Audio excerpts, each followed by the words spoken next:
When we discussed the aim of the seminar, Christo and myself, we've decided that we all know what the problem is. So the idea of this seminar is not to have an Eskom bashing session.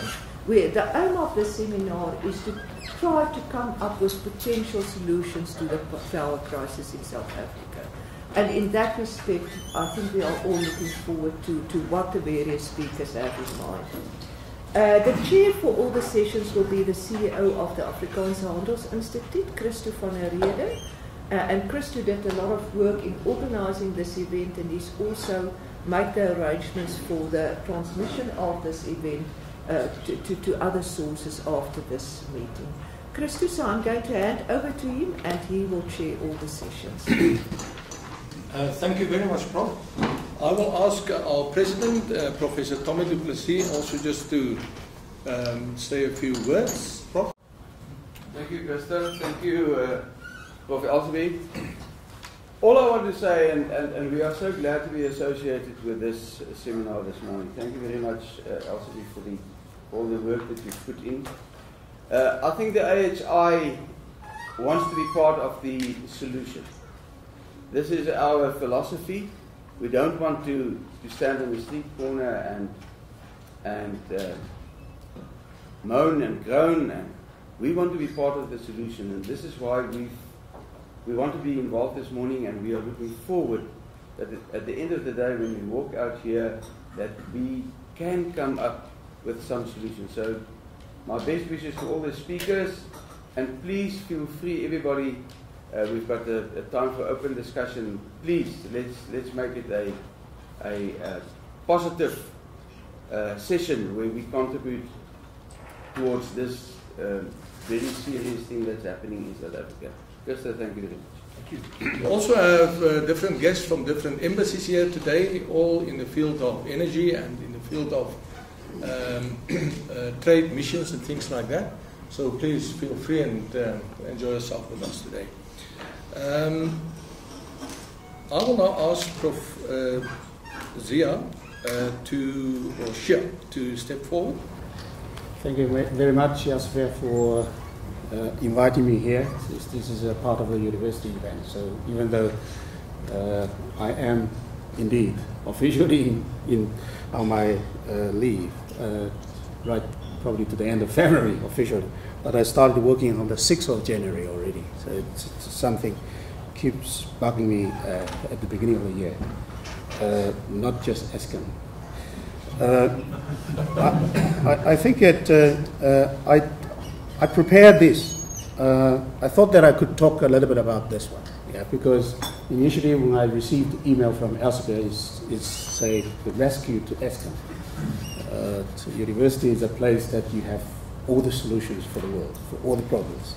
So I thought that I prepared this one, and then eventually I did the presentation first at the National Treasury. So believe it or not. So, and then it was not taken very well, I must be honest.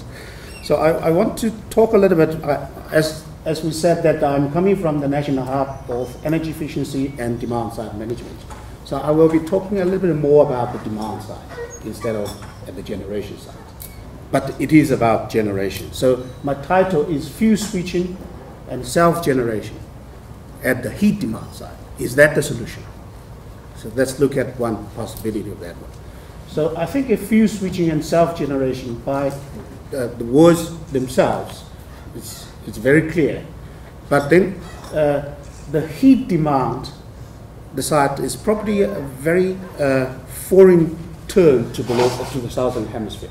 It's very, very familiar to Northern Hemisphere because they make use of lot of heat, and then they are very comfortable of using heat or energy transfer from one source to heat. So maybe it's a bit unfamiliar to us, at least that in South Africa and in Australia. I know that this part is a bit lagging behind the Northern Hemisphere. So I prepared a little bit longer than 20 minutes, but I will skip a lot of slides because I thought initially was 30 minutes time, so I prepared for 30. So I will be talking a little bit about how we classify EDSM. Maybe there's a little bit of a wrong perception in South Africa about energy efficiency and demand-side management. And then I will bring up what is self-generation and what is fuse switching. And then I talk a little bit about the fuse switching and self-generation itself from a technology point of view. We all know this problem. So the whole art of electricity is about the balance of supply and demand. So I'm not going to spend a lot of time in that one. So we are focusing on the end user demand. So the target, of course, is to balance this part, and then theoretical solutions is either you build more power plants, which is currently what we are doing in South Africa, but not to a good extent. If we look at the Chinese situation, coming from the Chinese background, we know in the past 10 years, the Chinese electricity generation and energy usage is being expanded by 5 times. South Africa, we are going in a downward trend for the last 10 years. But our economy is expanding anyway, so not to the extent of the Chinese economy. Then, of course, you also decrease the OUs, which is also done in Eskom. So Eskom has got a dramatic internal energy efficiency initiative. And then from the demand side, of course, you need to use less or better use of energy. And then the other way is to increase its own supply. So this is probably where that we can focus a little bit. Or you do both, which is currently what we are doing. So Andres is sitting here, so I'm talking a little bit on behalf of him, but I'm sure that he will answer all these last questions about it. This is coming from his department. So IDM, Integrated Demand Management. So they've been running these programs for the past 15 years, I think a bit longer than that one. And then they have very, very nice models, like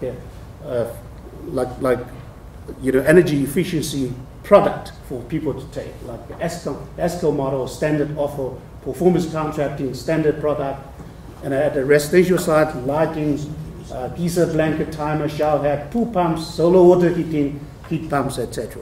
And then I might miss a lot of others, but there's a whole suite of selections for people to choose. And then this is what they have achieved. And then when I present this figure, and then National Treasury first, because Eskom, I must be frank with Andre. Eskom has got a very bad reputation now. They said if this figure comes from Eskom, we don't believe it. But those gray bars are verified figures, and which is what we are doing on behalf of LERSA. So at least that I trust very much the gray chart. So you could see that in the past few years, more or less we can think about 3,000 megawatt power that we have saved. Currently it might be a little bit more. So I got the figure to the end of 2012, which is more or less what Majuba can produce at the moment. So, but if we look back, what is energy EDSM? EDSM internationally consists of 5 classes: conservation, load management, fuse substitution, load growth, and self-generation. So probably we are doing a bit less than that. So let's look at fuse substitution. It's simply you change to another fuse type. I regard solar water heating as a fuse switcher. It switches to a new type of the sources. The benefit, of course, there's a lot of other good benefits. Self-generation also is very clear. So either you make use of your heat, you convert that into electricity, or you just generate electricity, or you generate heat for your own use. So IDM is doing a lot of things in conservation and load management. I think in particular at the beginning of IDM, it was more focused on load management, peak shifting, and then at the later stage it was not the power problem, it becomes an energy problem. They start looking at conservation and energy efficiency. And then a little bit about the fuse switching, I mentioned, like solar water heating. And then currently the country is running a tax incentive, the 12L tax incentive. So this incentive does allow fuel substitution and self-generation, but to a very restrictively. For instance, that if you want to self-generate, you have to better your output in 35% of your own production, or the internal efficiency of your self-generation must be better than 35%. So there is a little bit of misunderstanding from different aspects, but it does allow a little bit. But 12L doesn't take off very, very nicely. So it's been implemented for almost 2 years. So it's in the second year. So we're still looking at very small projects. So do we have solution from the demand side? So we say yes. Technically, there are a number of solutions. So we have diesel generation. That's the first one you can come up to mind, of course.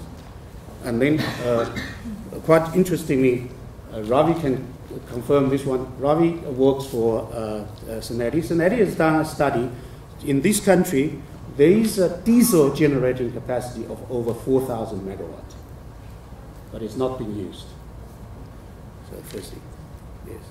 And then, but then is, of course, this is just by the look of it, this is a very, very urgent solution. It's a very short term, because we can't run these 4,000 megawatt of diesel continuously for a year. Otherwise, it's going to compete with everybody else for diesel, and then we don't have diesel. The other one is look at the renewable. So renewable, you're looking at the CSP, you're looking at the solar, you're looking at wind, all the others. But still, I think the capital investment is still too big. And also, the running cost of them is also quite big. If we look at this pie chart, so at the right-hand side, so South Africa is still blessed with plenty of coal. So we have close to 70% of coal resources. And then we have about 20% of oil. Okay, if the shale gas comes into place, because South Africa, the shale gas reserve is about the world number 6. So it will change a little bit of this picture, but it won't change the fact that we will have to rely on coal for long, long period of time. And then we are not blessed like countries in Germany. So they are blessed with bad weather and then nothing else. So they have to go for the sun. And then while South Africa, that for a long period of time, we have to use coal. So probably, so that's why I think that Eskom is building 2 more power stations. Of course, there's a nuclear fleet, but coal-fired power plants still a long, long way to be with us. So in this way, then, if we look at the balance of the supply and demand, so Eskom supplies electricity to the whole of the country, 90% of them, and then to the residential sectors and industrial sectors. We know that the residential sectors, about 40% of the industrial residential load is on heat, on cooking and water. And then I don't know the exact figure for industry. Maybe Andre, you know that one. But I guess that it must be close to 40%, or even maybe a bit less, 30%. So there's a big chunk of that one. But from coal to electricity, from electricity then to heat, that's a huge waste of energy. So at Eskom, we're talking about 25%, if Andre can correct me again, 35% of transfer efficiency from coal to electricity. And then, but if we convert coal directly from coal to heat, we can top up to about 75 or 78%, depending on what technology you use. And then, but I think the whole country is that we're looking at about 35% of demand is supplied by electricity. So this is a huge. So if we are able to reduce the heat demand by coal to another technology directly without electricity, and then we could just, I think that we can easily talking about 30%. Let's take a look at 20% of that heat node reduction, and then at least that we have a temporary solution. So I want to tell, there is a technology. There are many technologies that we can use. Gasification, coal gasification is one that we can look at from the technological side. So gasification. It's a very efficient technology, and then it's very well controlled in terms of the emission. And then also, of course, it is particularly suitable for South Africa as a coal-rich country. And then it is good for both heat and electricity. So the process is very simple. So you have a coal and then you turn that into gas. And then you can also combine this one with a gas turbine, for instance. You can convert that into electricity. So if you combine that with IGCC, and then you can also look at improved efficiency and reduced emission. So it is the cleanest and the most efficient way of producing electricity from coal and to heat as well. So I said from the efficiency to heat can reach to about 75%, and the CSIR, we have a pilot plant, they can do 78, which is very, very good.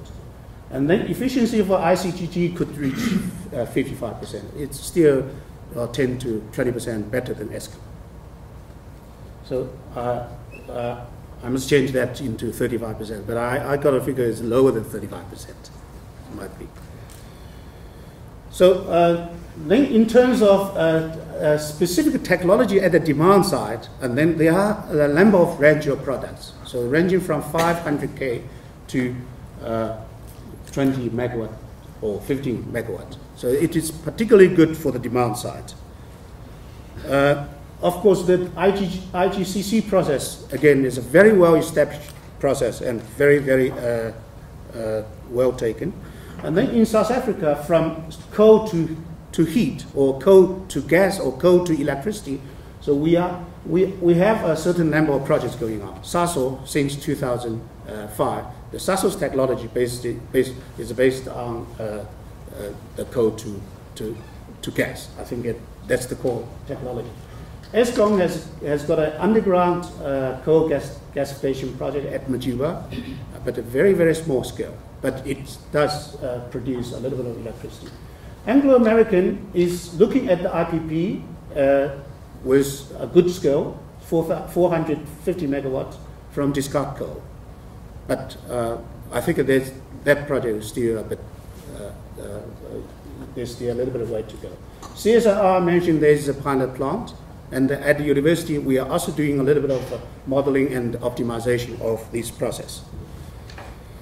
The benefit of South Africa, of course, is affordability, job creation. I'm talking about generally gasification for both demand side and supply side. So there's a lot of good benefits. But on top of that one, if we look at demand side solutions, and then we have particularly good reasons to use this technology.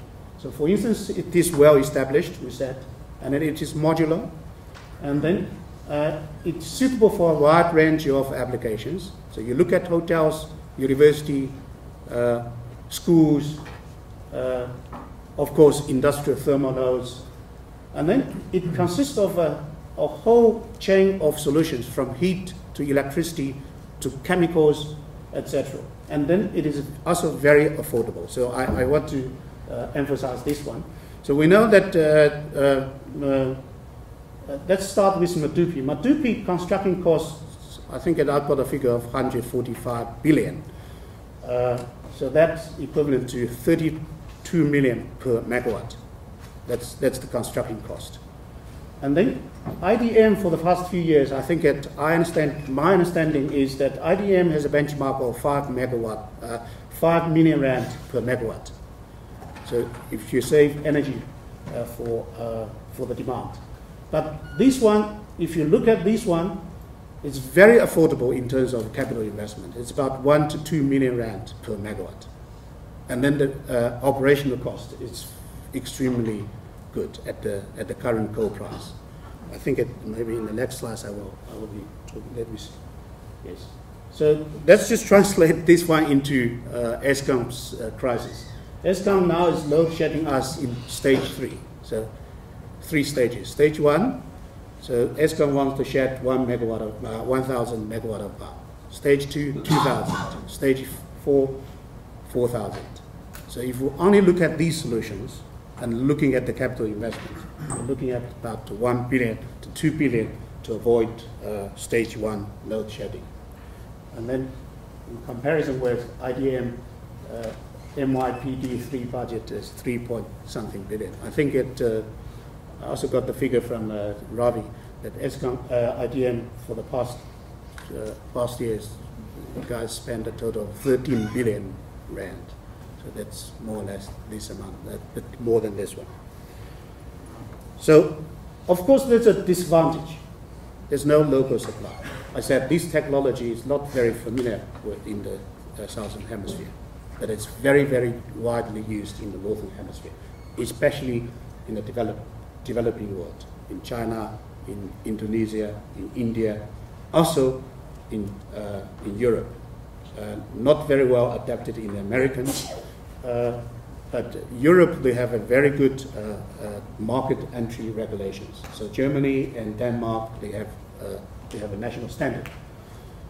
And then if we look at the demand side solutions, then it will bring a transportation burden, because you have to move the coal around, or you have to move the gas around. And then there is risk of environmental management risk. So we have to properly manage this one. Currently, in South Africa, there's no standard. There's no standard with this one. So the private sector is taking a lead on this one. So at the demand side, at a reasonable size, there's already a real case in Bronkhorstspruit with a ceramic tile manufacturing. So this is the typical specifications of this system. So to translate all these figures into the last figure, so this one, the furnace itself is about the equivalent of 13 megawatt. So if we burn this furnace by electricity, we will have to draw 30 megawatt power from Eskom. But this one, so if you look at it, so per month, we are looking at about 60 tons of coal, and then it's got a carbon capture resistant as well. So the emission side is good. SAP has already looked at the emission. And then it's extremely important thing is the payback is very, very, very quick. It's about 6 months. So these guys, they installed it in 6 months and they got the money back. And then initially they want to go for 12-hour tax incentive because they can get, my calculations that they can get 5 million rand back. So their investment is about 10 million rand. Then they didn't even bother to go to 12-hour. They said it's fine. They run this for a number of times. So so this is the typical application site, and then this is the control room. So the operating environment from that side is quite good. I think I might have exceeded my 20 minutes, so I must apologize for that. I think then we just finish here. Okay, thank you very much.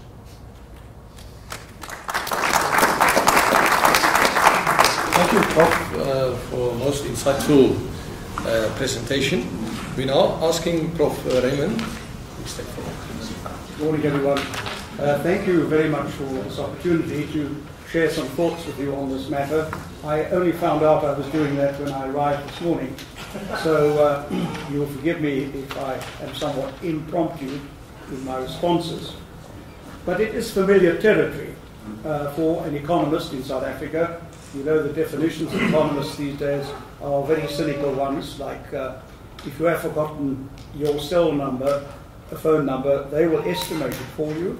And I dare say we're into a certain amount of estimation here today. Let me also add for clarification, since the program doesn't make it clear, that I am from Northwest University, and the business school is part of that larger institution. I think what I'd like to say here today, because I think we need to put all this on a constructive basis for the future, that we can pull through the next few years. I just want to say that in the subsequent presentations, I mean, I have no knowledge of what the others will say, but perhaps in the discussion afterwards we must understand there are technical solutions and there are structural solutions. Now, for the time being, the lifesavers are the technical solutions, but there are deeper structural issues that need to be addressed. Some of them end in ION and in other familiar letters, and we need to address those, fully accepting they can't be done overnight, but we do need to say we need to get this right over the longer term. So it's not just a question of building more power stations, as important as that is, or indeed the conservation of energy, as important as that is. So I think we'd all agree that the debate and the experience of the past few years, since 2008, 24th of January 2008, a day to remember, when all the problems started, or at least became symptomatic. I think we've agreed that after 6 or 7 years, we do now need to address both the short-term and the long-term solutions with far greater vigor and with far greater cooperation. Now, I'm going to focus on only one aspect because I think the other speakers will deal with certain other of the technical aspects.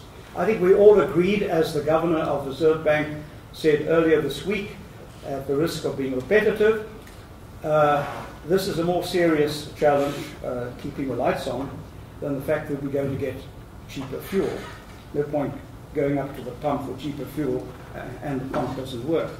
So it is the most important issue that we address this year, however pleased we are about being able to fill up our tanks on a cheaper basis.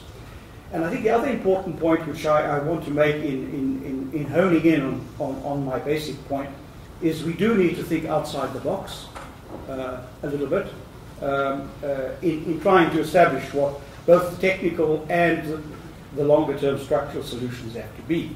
The second point is I'm focusing very much on the peak hour problem. You all know when the warnings come up on television and radio, usually between 5 and 8 in the evening. So there is a peak hour problem, which others will also address. I think the third point I want to make is that we're likely to be facing this problem, as has been indicated, for several years. In the debate, someone, I think the minister said 10, or perhaps it was the CEO of Eskom, which has come to call now, that we're looking ahead for a few years. So that's quite important. It's not a short-term issue. Then there's the issue which is with us, however well we plan, is the issue of uncertainty and disruption in the economy through load shedding. However you dress it up and however much you plan it, once again, the Governor of the Reserve Bank echoed something I've said, that's the most important thing we've got to reduce as far as we can with our forward planning together with Eskom. But nonetheless, these question marks remain, and investors who pass through my office, that's the first question they ask. Is it worth going on if we can't be guaranteed our power supply? So what is something additional over and above all the other issues and the solutions that are being proposed and on which decisions either have been made, are being made, or will be made in the next few months? Bearing in mind, as I said all along, that we're going to live with tight margins, that our backs are going to be the wall, and not quite knowing whether the lights will stay on or not. And I, in a cynical say, I don't want to hear better economic news, because I think the lights will go out. If we say we're going to grow 5 and 6%, or even 3% for that matter, we can't cope, and we've got to come up with some solutions to see us through the next few years so that we welcome better economic news and don't await it with trepidation, because there's a fundamental here that has to be addressed to get a better balance. So that brings me to one of the elements in the mix which Andrew's heard me speak about before, and he and I have discussed it. That is the issue of daylight saving. Let me say immediately, it's part of a bigger mix. It goes together with all the other solutions. But it has certain advantages, and I just want to put it into perspective, and maybe when we get to the discussion area, we can ask some more questions. Let's say immediately, all of us here are probably too young to know that we had it during the Second World War for 3 years to save coal, help the war effort. I haven't been able to get much data on it, but I'm trying to get some data on exactly how it operated. It was 1 hour. which I think, given the longitude and latitude of South Africa, is probably optimum. Our neighbour in Namibia has had it for 20 years, and quite happy with it, not for peak problems originally, but for other advantages which come from effective daylight saving. There was some discussion about it in 2008 out of the 24th of January, but I think people thought there could be other solutions, which clearly haven't all come to pass. So we are needing to revisit thinking outside the box again. And the technical work, perhaps Andrew could say more about it, but I understand the technical work is that technically, yes, it's feasible. But of course, it's not only a technical issue. There are certain other economic and social considerations that must go into a decision like that. And the city of Durban did also, feeling they might act unilaterally on this, did commission a very excellent study, in fact, by a group of consultants from their province. They wrote a very substantial report. In fact, if you blew that report up conceptually, you could apply it to the country, but they applied it very much to, would it be in Durban's interest to go sort of unilaterally on this? And the answer was no, it would not play them. Although in the process of doing that, they actually came up with some quite significant savings at peak hour, but they didn't think that it would be effective. It was only confined to one city. So certainly that research has been done. We don't have to reinvent that wheel. Now, the history of daylight saving, there are about 80 countries in the world that have it. In fact, Benjamin Franklin originally mooted the idea, but it never took root.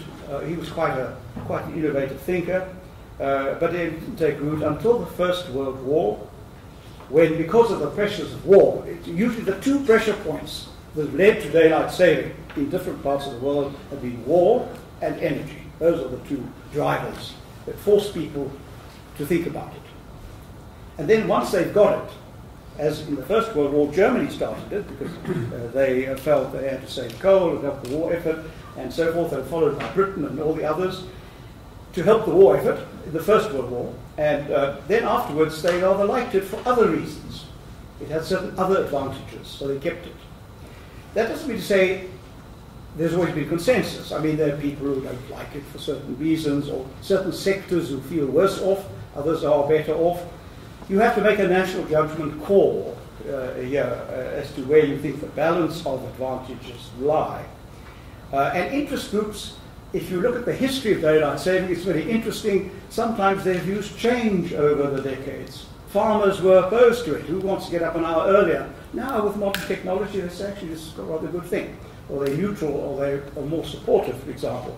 And of course, with the development of leisure industries, tourism, and so forth, you have more supporting interests to say, actually, there are other advantages, apart from the peak issue, the sort of peak hour problem.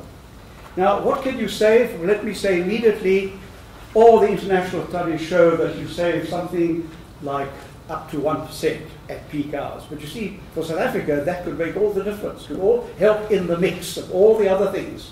Just to help Andrew say, don't throw that switch. We're okay. Because people are either going to get up earlier or they're going to go home earlier. And I might say within that context, flexi time should also be promoted, but that's a separate issue between employers and employees. The issue here is also daylight saving is predictable. You know what time you're going to get up and you know what time you're going to bed. But load shedding is not, with all the best planning in the world. It's a sort of Damocles hanging over your potential economic performance. But daylight saving isn't. You can plan. So what do you rather want? I mean, I know there is an issue in this country. Workers have to travel long distances, and I can hear the Casata argument now. Raymond, you really want them to go? I say, yes, but what happens if they get to the factory and it's closed? Because the lights off. If they got up at the usual time. So really there is a trade-off here. And I'm making the point that we should, just as some countries have adopted it, and after a while, for some reason, they abandon it. They don't like it, or whatever it may be, or as they say in Afrikaans, die nieuwe effecten is te sterk. The negative effects are too strong. But by and large, it's it's in 80 countries, and what I'm saying is that just like during the Second World War, we said we're in an emergency. So let's say we'll do it for 3 years. After 3 years. And see how it goes. If after 3 years it served its purpose, helped to bridge us between the present and the future, great. And we like some of the other effects, the other benefits for perhaps create a bit of extra employment. I'm not going to overplay that argument, but in certain sectors, because of having more daylight and so on, we can then take a decision of 3 years, we're going to keep it or we're going to abandon it. It's seen us through, things are looking better, and from the point of view of keeping the lights on, and so we can look at it again. So it's not a life sentence. It's something for part of an emergency, to get you from A to B with a minimum of disruption. Now, there are several options. You can have two time zones, east and west, or you can impose, as the Second World War, 1 hour saving on the whole country.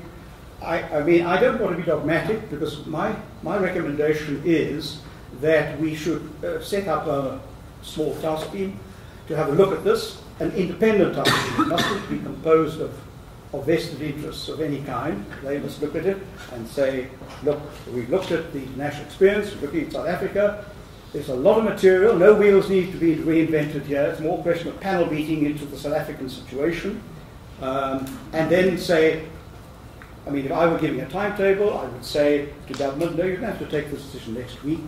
What you can do next week is to take the decision to appoint the task team and say you've got 3 months to come up with a recommendation as to A, do you think on balance this is the way we should go? And if so, how? What's the best system? And then if you need, I stand the legal position, it falls, the law that sets our time zone falls under the DTI. So if there are legislative changes required, there may not be, it could perhaps be done on a regulatory basis, that must be framed so that on the 1st of October of this year, summertime kicks in by 1 hour. That's not an unreasonable timetable. I mean, as I said, I mean, this is not rocket science. So let's have a look at it and see whether by doing that we will offer more certainty to where we are with daylight saving, and what contribution can it make, even at the margin, as narrow as it is, for keeping lights on. Will there be other benefits? Well, it's interesting that, I mean, I wouldn't think if a country was restructuring its economy, you would put daylight saving very high on the list of things. It's when you have the pressure of an energy crisis that sort of concentrates the mind, and then other benefits may flow. But it was interesting, Spain, as you know, has been part of the EU upheaval post the financial crisis, and certain structural adjustment programs have had to be implemented, which they've actually done more successfully than certain other people, like the Greeks. So they're growing at 2 or 3% now.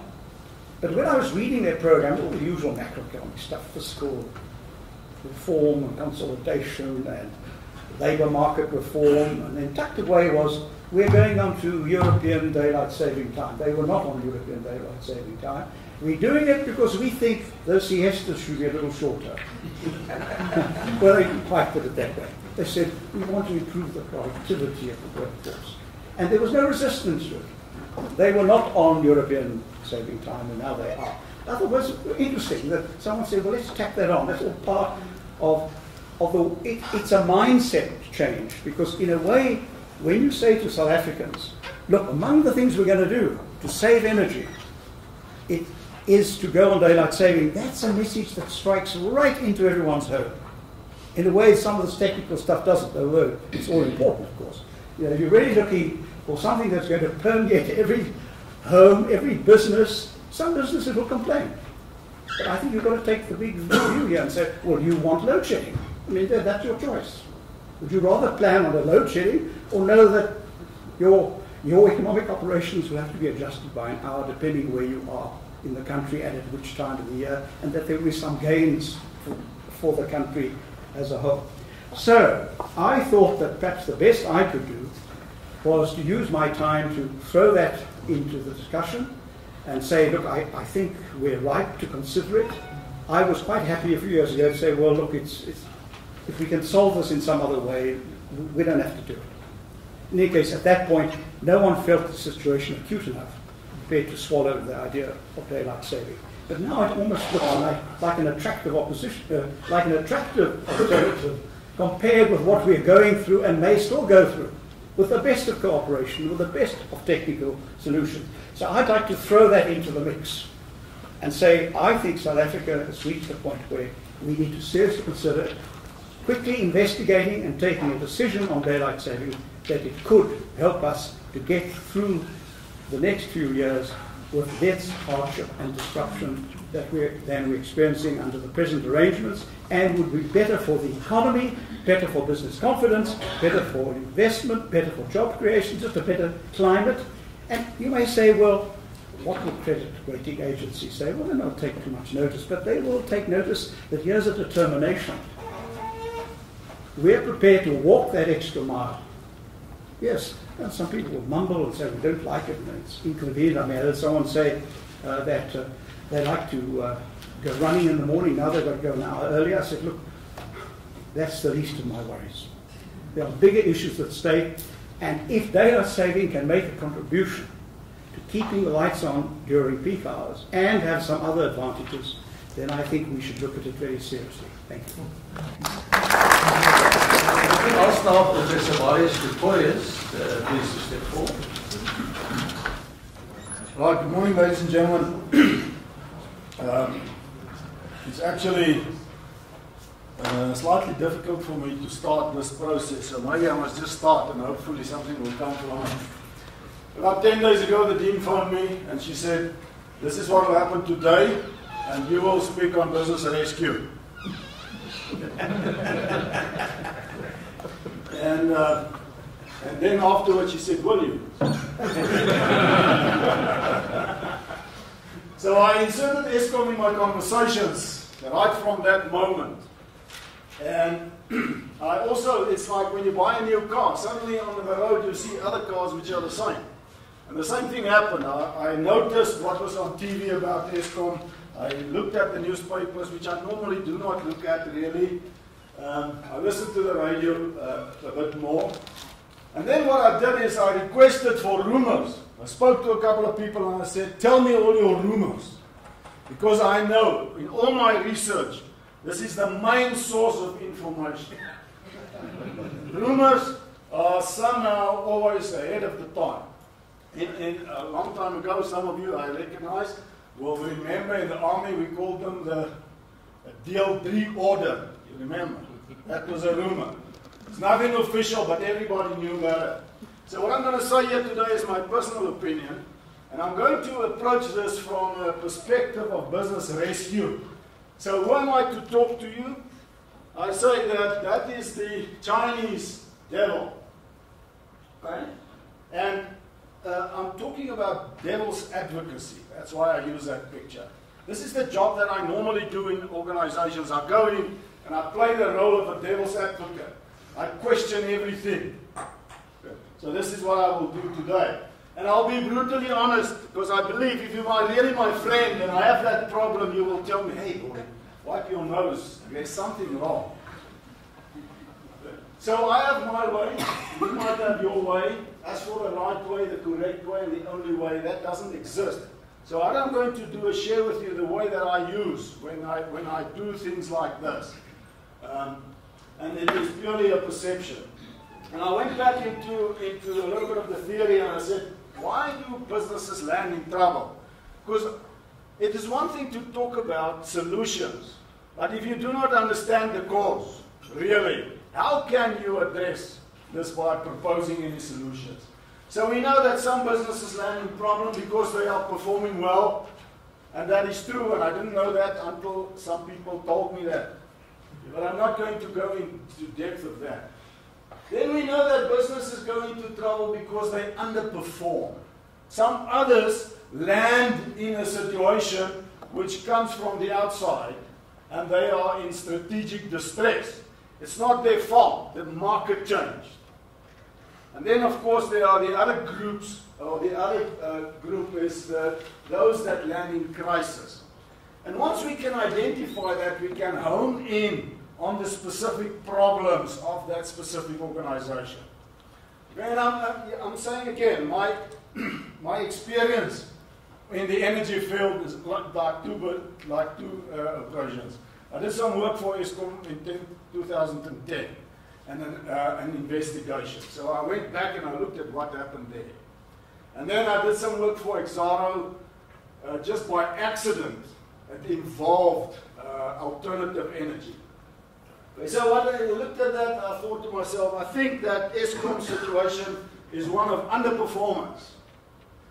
Okay, underperformance says you are actually doing your business badly. That's the basic understanding of that.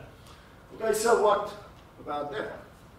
The conclusion is, Diana was still alive hours before she died. I haven't told you anything that you don't know yet. So I went one step further and I said, what I will normally do when I go into a business, we will investigate. And we ask 5 questions. And that is a test that we do. We say, do we have a business test? And I think it's important for us to understand that. So the story is basically that. We look at all these elements. Do we have this and this and this and this? And eventually, if we combine it correctly, can we have a fruit salad? That's the principle. So I just want to go back that step and say, do we have those elements? And I'm looking at 5 things. Is there sufficient demand outside for Eskom to exist? Yes. Great, so there's a positive. Is the capacity there? Partly. Capacity is not only power generation. It has also to do with the people in the organization, the technologies and all kinds of capacity. Why is this thing running away? Is there a business case? At this point in time, we know that the business case for Eskom is not a positive case. So the profit model is not working. We further know that there's a major cash flow problem. We see it in the news, and the minister says it, and so forth and so forth. And there's several caveats.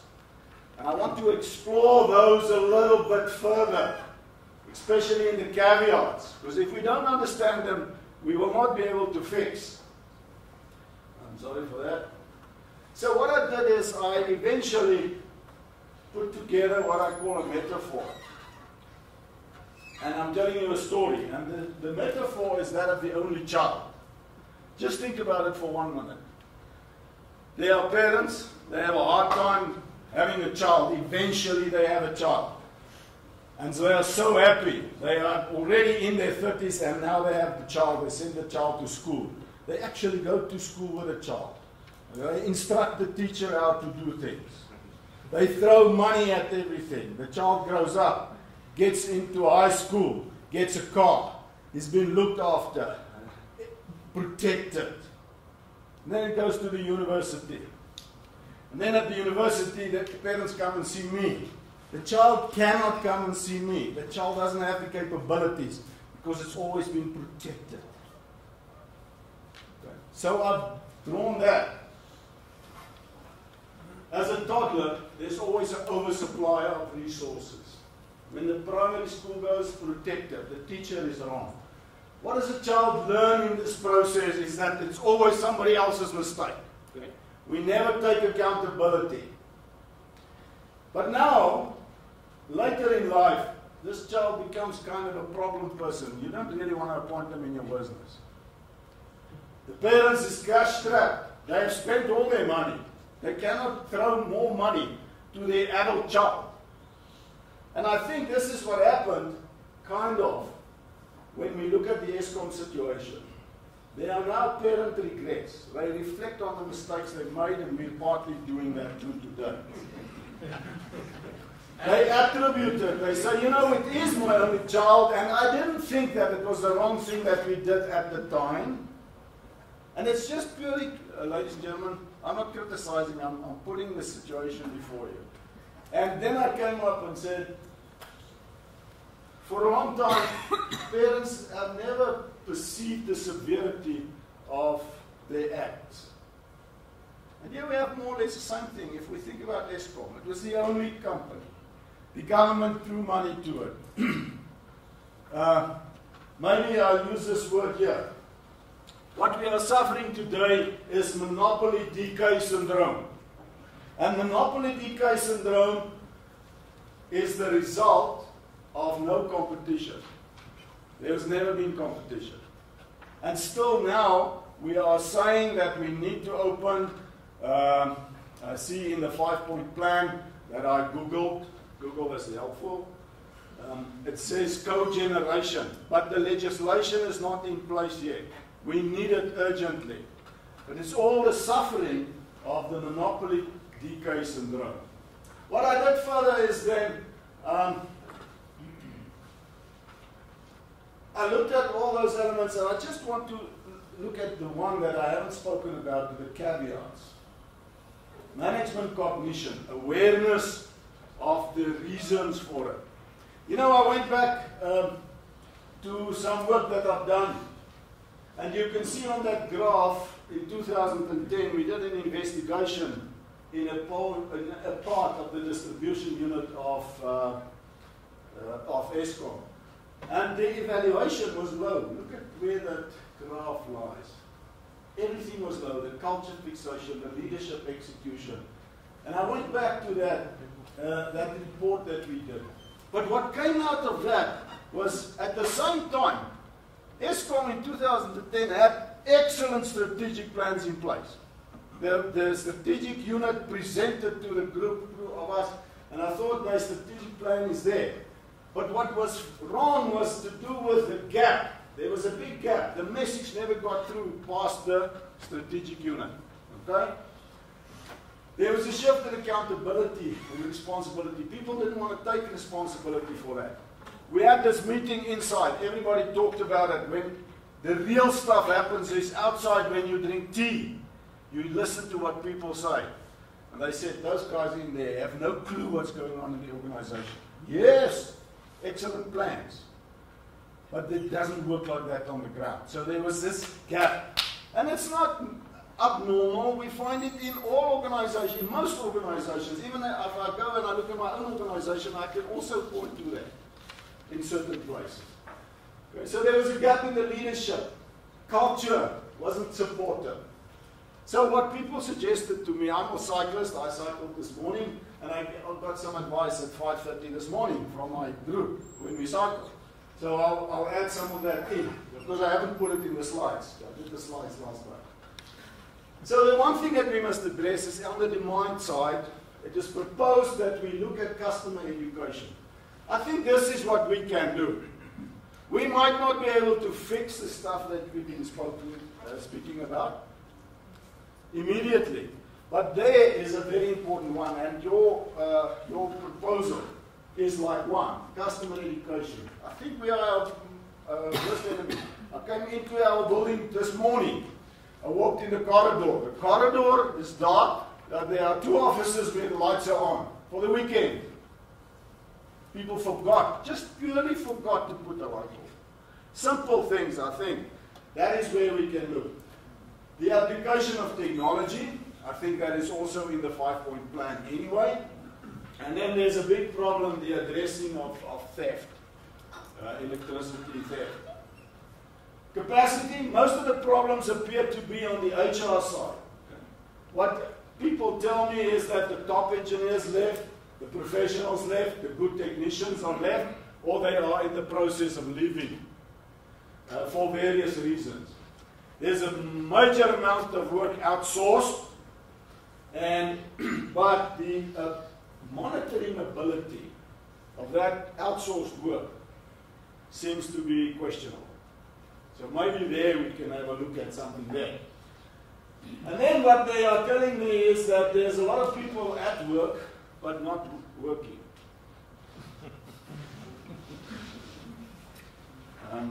Maybe I'll use rather a telecom example. Okay? If you want your telephone fixed from Telkom, ask for Saturday or Sunday. They will fix it on Saturday or Sunday because the pay is double. They won't do it in the week. So the question is, might that be a case in Eskom too? And then the one thing that came out big time is the whole maintenance thing, and that has been in the news anyway. But they are telling me the rumors that people email me. Yeah, quite serious if people are willing to email you a rumor. Corruption is a problem, so that is maybe where we can, from our side, start addressing it by not getting involved in that. The business model, in any turnaround, we look at cost. Okay. Not necessarily an increase in the price. That's not a way of fixing. Although I can understand that it must be adapted, the idea would be looking at how can we save. And the savings should come in the fixed cost portion, not necessarily the variable cost portion. And there, I think, there is an opportunity from our side, where we think about it from this perspective. It is about that opportunity. Cash flow, here's one suggestion that I thought was brilliant, is that someone proposed to me that we must do the load shedding of the guilty. Now what does that mean? It means that of the 184, I think, city councils that are served by Eskom, many of them have not paid, and they are outstanding for a long time. So that's the guilty.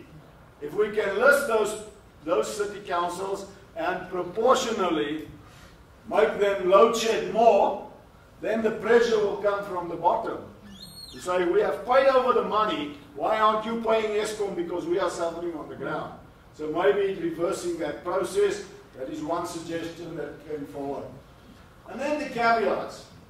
If I look at Eskom, ladies and gentlemen, honestly, if it was the post office, I would have said, close it down. It won't make any difference. But we know that is not true. We cannot say, if all the elements are not there, that there's not a business anymore. We have to fix this business. Because it's touching us, each and every single one. So, what happens in serious turnarounds is that normally, when a business goes into turnaround, we take out the management who was responsible for the trouble. And we sideline them, and we put in management that are clear, that does not, the management doesn't have any baggage. But in this case, it's not going to happen. It's just a pipe dream. So we will have to find other alternatives for that. But maybe that is what we are here for today, is to seek other alternatives. And the question is maybe what those are. And I've put forward to you some ideas that I obtained via rumor. Okay? And if we can take those rumors and maybe concretize them and practicalize some of it, it might be of use. And that's my story. Christo, thank you very much. Good morning, everyone. In terms of the presentation, I've been asked to respond to the speakers, so it would have been a bit presumptuous to come here with a presentation, of course. So if you'll allow me 5 minutes.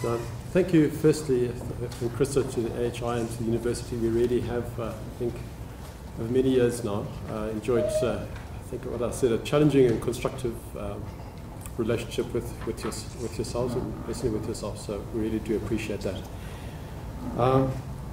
To the university, and Dean, I must say that we've had, within the energy efficiency environment, this has been a centre of excellence in the country for many, many years. I think coming back to Professor Ian Lane, and I think up to the Prof and many professors in between. So it really has been really a beacon of excellence. And excuse me, I'm frog in my throat. And we must commend really the university for the leadership in the energy efficiency space. I was here 3 weeks ago, and it was, I listened to the, thanks very much. Been drinking too much, actually, water, that's why I had to run down the passage. Excuse me for that. Just like our power stations, my blader isn't 30 years old anymore. I was here 3 weeks ago, and I listened to the Vice Rector of the university welcoming the new students. My daughter has just joined the university now. It was quite interesting when she spoke about how the times are changing. She said the word load shedding has now become a common phrase. And as I listened to that, I was really thinking that is a word we must actually banish from our vocabulary. We must remember those bad old days of load shedding. We mustn't become used to it. But it is here, and I think we've got to make sure that we get out of it as soon as possible. But when we do have to load shed, how do we make sure that it has the least economic disruptions? I think we've spoken about the solutions, but I think one of the things that I think we must possibly also talk about is how, in fact, if we have to, how do we make sure that it has least impact? So, to talk about, just once again to reflect, Prof. Ixia, I think touched on the importance of and the potential for demand-side management. Yes, Prof, that's actually up to 4,000 megawatts. That's roughly the size of a Medupi that's been saved, and it has been audited. Prof is part of the audit fraternity that does those, and it's been your businesses and the savings by allowing energy advisors through, by upgrading technologies. And it's by far the fastest and the quickest way of getting ourselves out of this particular situation. So, Prof, thanks for that. We're hearing of 6 months paybacks, etc. I think the appeal from Eskom's side would be, if there is a technology or opportunity to go, and if you have a 6-month payback, don't hold out for a rebate from government to Eskom. Just do the right thing, and I loved your example of it. Just do it. By the time you've waited the 6 months, or the year for that matter, to get funding, just do it. You get your money back a lot quicker. Professor Parsons, I think, has always a delight to hear you talk about daylight saving. Fully agree, 1% in our current environment is a huge amount. That's 400 megawatts. So that's in our current environment would make a substantial difference. And I think well motivated, and certainly, as we've said, Eskom would love to be part of the work. Maybe we are conflicted, as you said, but certainly to provide information into that independent group that you are referring to, we would certainly welcome that opportunity.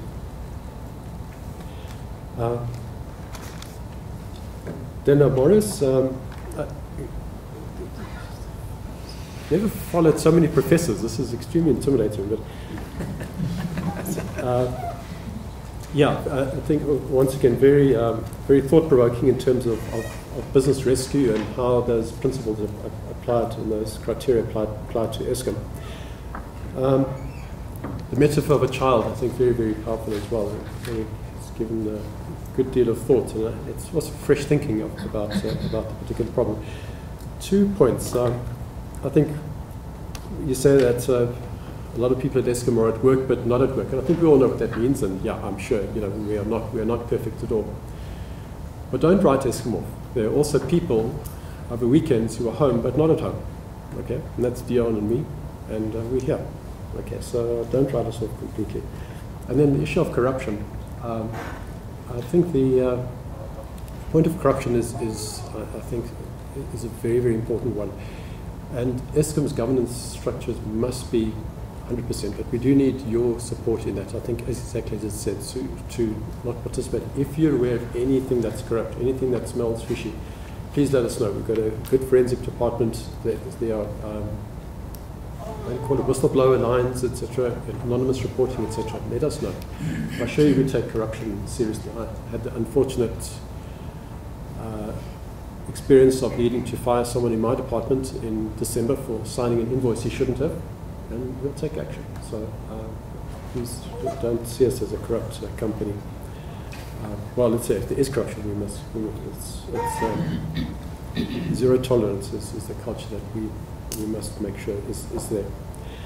The load shedding of the guilty, I thought, once again, it's a very interesting concept. And when it comes to municipalities, the concept was, if you've got a municipality who are not paying, and there are 4 municipalities who are not paying. So all the metros and 95% of municipalities are paying us on time, but we're battling with 4 municipalities. And I think there's just, from a practical point of view, it's very easy to say load shed those municipalities or in fact disconnect them. But Krista, I think you're going to get a lot of calls from your members in those municipalities who are now out of business saying, well, we've paid our account to the municipality, but now we are being load shed 4 times a day. So unfortunately, I like the logic and but it may not be totally practical. A couple of thoughts from my side before we open it up. And of course, to fix the problem, there's a huge amount that Eskom must do. And certainly, I think there are many parties to blame for landing in the situation, one of which is Eskom. We're not exclusive, I think, for that. Let me firstly apologize, and certainly from the Eskom point of view, we view this as unacceptable. We've got to improve the current performance, particularly of our generation fleet. But I'm not going to talk about that now. I think that's, unless you specifically want me to, I think there's some points that we can possibly talk about of how we work together, which in a limited time we should maybe dwell on. Just reflecting also on the thoughts. Use of electricity at night in business, introducing more night shifts as a thought. I know that in many cases it's not practical, but if you want to avoid load shedding, you have a lot of capacity still at night. So that, we just put that out there. The second is we've got energy advisors around the country who can come through and give you free advice on the use of electricity and maybe identify opportunities to increase energy efficiency, etc. So let us know. We've got those guys there that are available. Let them come out. Prof spoke about Professor Parsons, I've got to be more specific again, about daylight saving. We also touched on the economic view, and I think one of the issues about electricity is that there isn't an electricity price. There's no, in other issues, and we spoke about oil and petrol, the price balances out supply and demand. We don't have that signal, but there are opportunities that we can do to have more intelligent pricing. Clearly, time of use is one of those. So on the residential side, we don't have time of use tariffs in South Africa. I think that would be a very important point that we could also put into place. It would take 6 months to a year, but we could go that very big. Business already, for Eskom's business customers already on time of use. We supply electricity to municipalities on a time of use tariff, but they are not taking that time of use signal into their areas, and that once again gives rise to, I think, inefficient use of electricity. So we're running our swimming pool pumps, we're running our geysers over peak, because it actually, we pay the same as during off-peak, which doesn't make sense. Just to touch on the load shedding as well, something which has really revolutionized life is WhatsApp social groups on iPhones, etc., and also Twitter. So if you, from your business, is wanting to have better information or accurate information about what's happening in the grid, what's the outlook for load shedding, etc., get onto social media. I don't Twitter myself. I'm from my daughter does all that stuff, but there are very good Twitter handles, and let us know how that works. We had a discussion with one of the major retailers, with the head of that retailer recently, and he said, you put him onto the Twitter thing, it's fantastic, but just slightly too much information. Could you just download it so just when you really are heading for load shedding, etc. So let us know, give us that feedback. We can even have different Twitter handles, one for detailed information, one for less. I think, Christo, we've previously spoken about getting the communication out through your channel, etc. So again, we'd be very happy to do that. We really do appreciate that. But again, I think we've spoken about that. It was the week of the 10th of March, I remember this year. But just in the last year, how much Twitter and, as I said, WhatsApp has made things possible. So those social groups, we really can participate with you, and we can, I think, give you very, very good information. So don't wait to hear me on the radio. Really, there's far better, accurate information, updated all the time. So I think that, just in closing, just to reflect on what Jan had said about Southern Africa and the many countries around the world, actually, who don't have reliable electricity supply. My view is that we're in a very interesting situation in the sense that there are countries who don't have a reliable electricity supply. Somehow the economies do grow.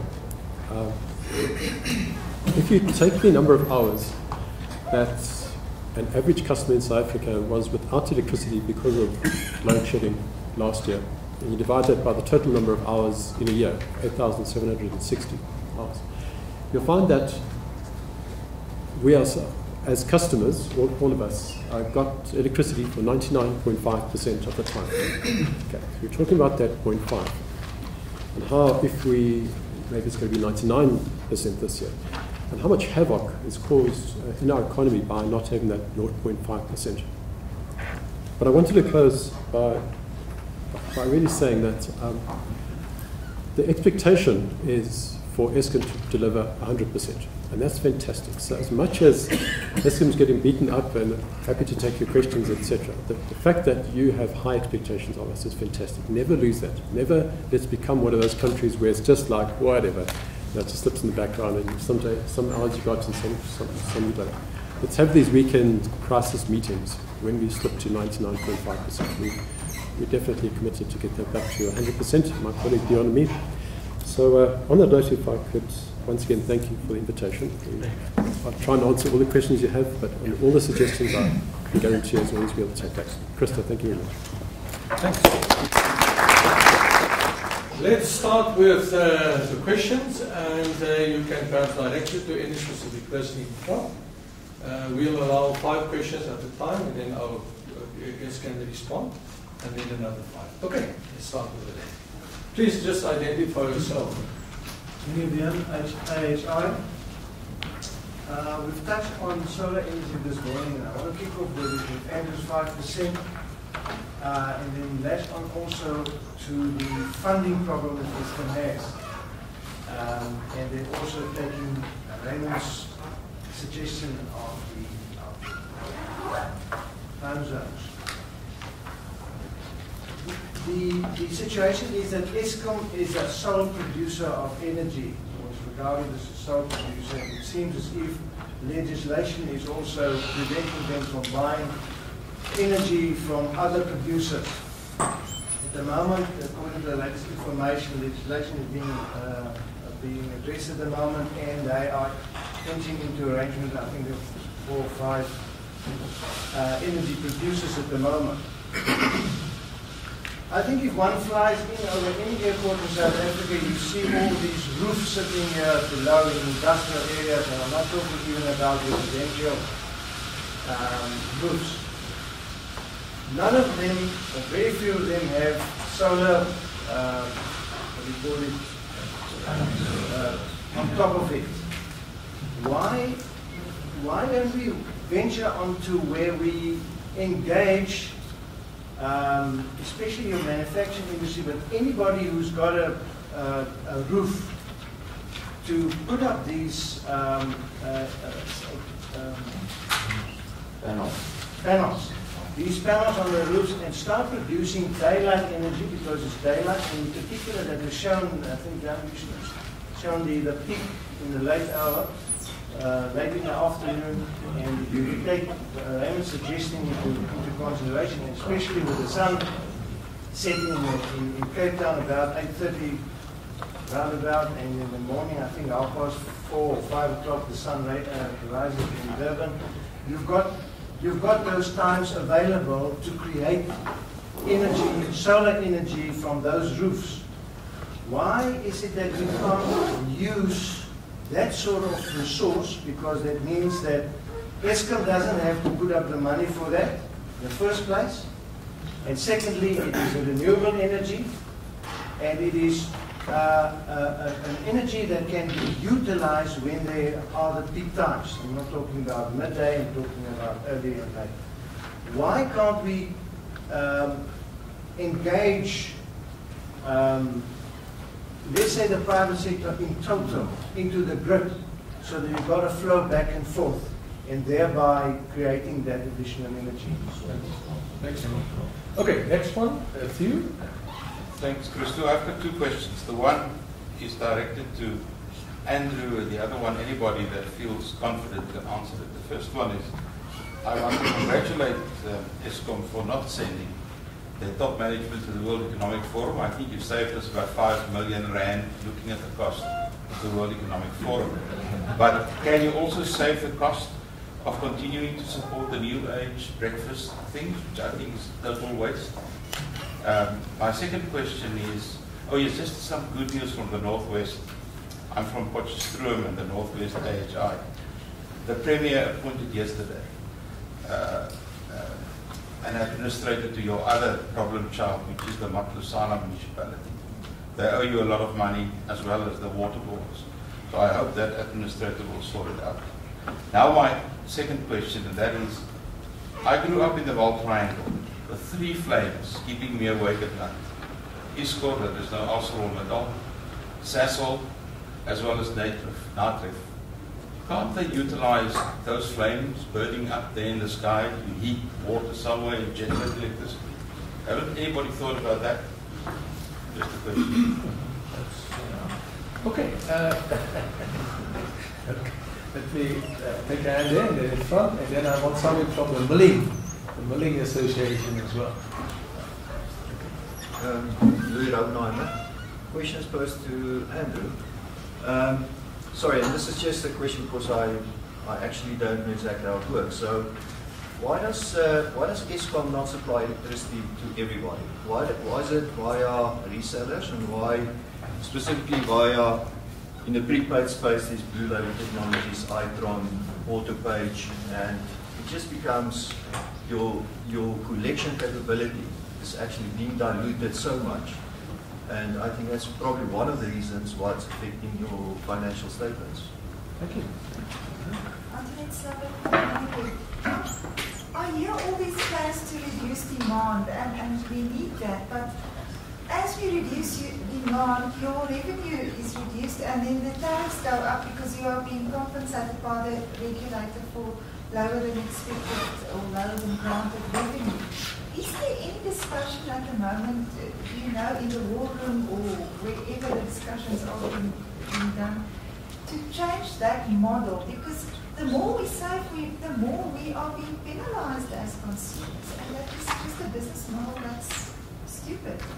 Okay. I think most probably the most important thing that's come out, or my suggestion, is facilitating a meeting between the milling, baking industries and in fact Eskom, because Andrew will know better than what I do the volume of electricity that's used by the mills around the country, which is a major basic foodstuff supplier. And similarly, the millers' biggest customer being the bakers. The absolute chaos that arises when there's unscheduled load shedding in terms of the ovens, which contain thousands of loaves of bread that grind to a halt.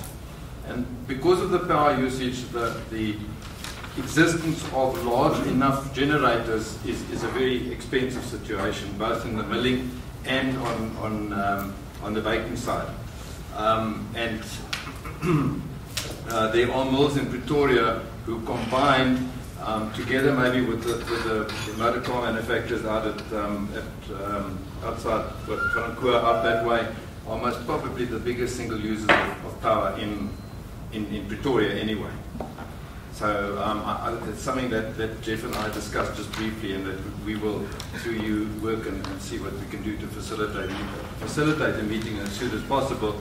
And maybe Andrew's suggestion with regard to social media and making use of that, so that but you cannot in half an hour stop a maize mill or a wheat mill or a bakery. It's not practical. It takes much longer than that. And the startup after that, in Pretoria certainly, they are not allowed to start up. One particular site I can think of now, I think they have 7 wheat mills and I think 2 maize mills. And to start those up, the power consumption is so great that they have to do it over a period of hours to be able to get back into full production again. So it's certainly a major issue. Thank you very much for the questions. Let me start with the New Age breakfast. Basically, I think for those who don't follow the John Robbie show, basically what that's about is that Eskom entered into a contract with the New Age for breakfasts, where basically you get people together, I think it's every quarter or whatever, and the question is whether correct governance was followed in that particular case. I think let me refer to my previous discussion about Eskom needing to be a well-governed company. This is without auditors, and I can't comment further until that investigation is completed. So you're putting the sub judice rule. That's fine. No. What I'm saying is that it is an issue which is currently underway by auditors. In terms of the flames to energy, maybe these are experts, but what I can tell you is that one of those companies with the flames, I can tell you that we did go very far with them in looking at how they could capture the energy and not just flare it. And there was great potential of about 100 megawatt power station on it, which could be built. It was feasible from an economics point of view. It was just the layout of the plant that they really battled to put this between the right things, etc. So unfortunately on the ground they've not yet, as of now, started the construction process because the design, they have to redesign the whole industrial on-that, I think, to get that done. But it definitely makes perfect sense. I absolutely agree, and that has to happen. Whose question about the municipalities? Yeah, that's just the way that the electricity industry evolved in South Africa. You had, around the world, many parts as well. So you had municipalities that have, in many cases, their own little power stations. Bloemfontein, Kroonstad, Joburg, Pretoria, etc., etc. Everyone had their own little, doing their own little thing, or little wires. And so you had we didn't start out in South Africa with one national grid feeding everybody. And then you had the Victoria Power Company that came about and started to integrate things. And then, of course, our constitution says that municipalities have the right to distribute electricity. So there is a constitutional right, and they derive a certain amount of revenue from that as well. So unfortunately, it's not that simple to simply say, give it all back to Eskom. It's just not going to happen. From a practical point of view, there are also different standards out there, which is making it difficult if we did want to consolidate. And then, of course, there is the RES model, regional electricity distributors, as an idea to divide South Africa into 5 or 6 regional electricity distributors to take care of the fragmentation which is out there. So, but that didn't work out too well. It started with one on a pilot basis, the so-called Red 1, and it never really got off the ground. So would it improve collection? Yes, absolutely. And it would also improve the efficiency in the industry and make it easier, for example, to introduce time of use tariffs or something, because at the moment you have to go through 280 municipalities to do time of use tariffs. Each of them have got their own tariff structure, etc. So unfortunately, we are where we are. We supply certain customers directly. About 60% of customers are supplied directly by us, and about 40% within municipalities. Antoinette, it's a compelling question, and I think there's a couple of answers to this when it comes back to the case for demand-side management from a customer perspective. There's 2 ways to look at it, maybe, and many others, but I'm just going to touch on 2. The one is from operational cost. If you take into account that Eskom is running diesels to the effect of about 10 billion rand a year, it works as follows. The cost of running Eskom diesels is 3 rand per kilowatt hour, and we'd recover about 70 cents of that 3 rand through the tariff. The balance of that cost, we still need to recover from you as a customer. So, demand-side management, had we been more aggressive, and had we eaten into that bill of diesel by, let's say, not 10 billion, by 5 billion, instead of needing to recover 5 billion, the other 5 billion from you, we would have needed to recover 1 billion rand of demand-side management. So it's a 4 billion rand saving to the economy, and 4 billion rand that we would have had to recover from you. So it definitely makes sense through the RCA process, etc., to do it. On a longer perspective, there's also a case to say that the Prof can come in. Sorry, Prof Xia. Oh, Prof Xia. Okay, sorry. That there's also what you do is you avoid, or in certain cases, depending on how sustainable your models are, you can either postpone or completely avoid future capex. Now, if you take into account that the 4,000 megawatts, which Prof said, that means that you've got Medupi Kusile, but we possibly, I know I'm oversimplifying, but you possibly have saved Project X, the third six-pack power station, and the cost of that, once again, would have been recovered from you as a customer. But instead, at a fraction of the cost, we've managed to avoid that, which is, so it's good for the economy. I do understand that within the demand-side management area, you have participants and non-participants. And it's also important to point out that the participants in the demand-side program benefit through their low electricity bills to a far greater extent than the electricity cost is going up per unit. So there, again, great incentive to participate in the program. If everyone participated in the program, everyone's bills would go down. The only ones that would see it going up are those that are contributing into the pot, but they aren't participating in the program. Their consumption is still the same. But even for them, I would say that it's still far better than us running diesels or us building new power stations, because that 1% increase, on-site management costs about 1% increase in your bill. That would have been possibly 5% increase higher as a result of that. So I don't know, that's basically how it works. For the bread baking, and yes, absolutely. And I think this is a point that I've sort of raised proactively in my feedback, to say we must get together. We must really see how, firstly, we give best possible notice. You don't start a batch halfway and then the lights go on. But secondly, how do we, within particular industries, how can we structure things to minimize the impact on it? As I said, that for that 1% of the time that we can't supply the economy, how do we fit that optimally?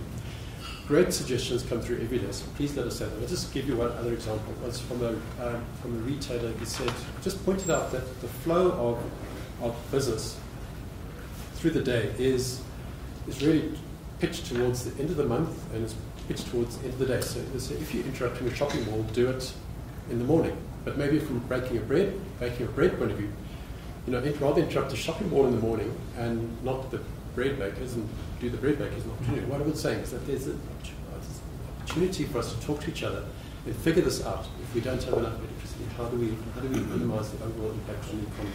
I think Mr. Parsons touched on it. Thanks. Let's give our other panelists. Thank you, Chair. I think just firstly a micro point and then a macro point. I think one of the things that comes through quite clearly is that you spoke earlier about the bilateral interaction between AHI members, say, or other business people, and Eskom. But I think the gap that's developing, and it ties in, of course, on the one side with the dysfunctionality of certain local authorities and the role of local business. In other words, those cages must be rattled at that level. The local business must get a grip on what the local authority is doing and assist them and guide them and push them and nag them, whatever it is. Not just, let's phone Andrew. Yes. I think it can't all go on his desk. It's got to be resolved down there as well. So you need a sort of double-track approach. But from the macroeconomic point of view, I think what comes through to me is, once again, the structural issues. The business model of Eskom at the moment is simply not viable, and we're drifting into a vicious circle. What some of my colleagues like to talk about 101 economics, relative prices. I said, yes, but that's under competition, of course, number one. Number two, I teach 101 economics to students, but you run the country on 104 economics, not 101. In other words, you've got to ask yourself, how do you get from an era of very low power tariffs to one that's more realistic? And the cleverness lies not in saying that we just put it up, because it's cost plus. We can't make ends meet, so up it goes. And I think in order to create perspective, and Andrew must accept this in good spirit, when you finish talking about theory of public utility pricing, and then you get into the economic history and business history of Eskom, etc., you say, just imagine if he was not sitting here, but the managing director of the motor company whose car you run, and he gave you these explanations. Firstly, please don't buy more of my cars. Number two, if you buy more than one, I'm going to penalize you. Thirdly, I'm putting up the price, and don't expect me to maintain it. What would you do? The point is, you would do something. You go and buy another car somewhere else. You can't do that. That's the root of the issue. So I think the issue is going to come back to the structural issues, the issue of how do you restructure the electricity market given where we are, and how do we inject more competition? And I don't think Andrew disagrees on that. It's a question of getting on with it. I mean, once again, translating some of these ideas into action does not only require the private sector, it requires political will and decision making to translate it into action. And I think the important point that comes through is that if the business model is not applicable, you've got to change it. That's part of the structural issues. In the meantime, to survive that process, you need to inject a whole lot of other technical ideas to get you to the point where the structure is so good, we don't have to have seminars like this. Fantastic. Perhaps I can try and answer some of the other questions as well. About solar on rooftops, it can be done, it's been done extensively in places like Germany. There are a number of technical challenges though. In South Africa, the power system has not been designed for bidirectional power flow on that level. And it also becomes a safety issue if it's done in an uncontrolled manner. So those are some of the issues we need to address on that level. But we, unlike Germany, for example, don't have a space constraint. The Karoo and the Kalahari is big. And to give you an example, you need about 1 hectare per megawatt peak. So on the land there is cheap. You can do that in a very controlled way to solve that. Talking about the gas flames, one of the challenges is composition of gas. That is their emergency outlet if something goes wrong. And to produce power over that is a challenge because the energy content and the gas composition in terms of whether it is acidic or, for example, is a challenge to use. And if you think of it, it is a minute fraction of the energy they are using. Yes, it is visual, but it is a very small percentage. Coming to regional distributors, I think we missed the ball.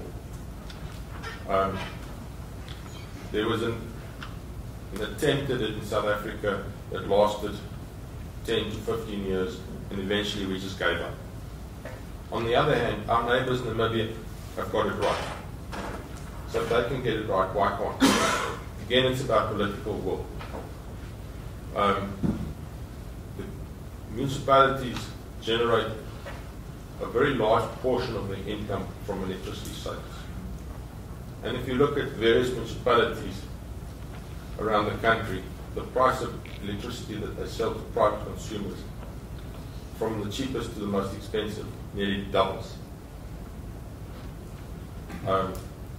In Namibia, for example, they have private resellers that sell electricity with excellent networks, to such an extent that these people, these companies are growing and they are taking over municipalities' supply industry.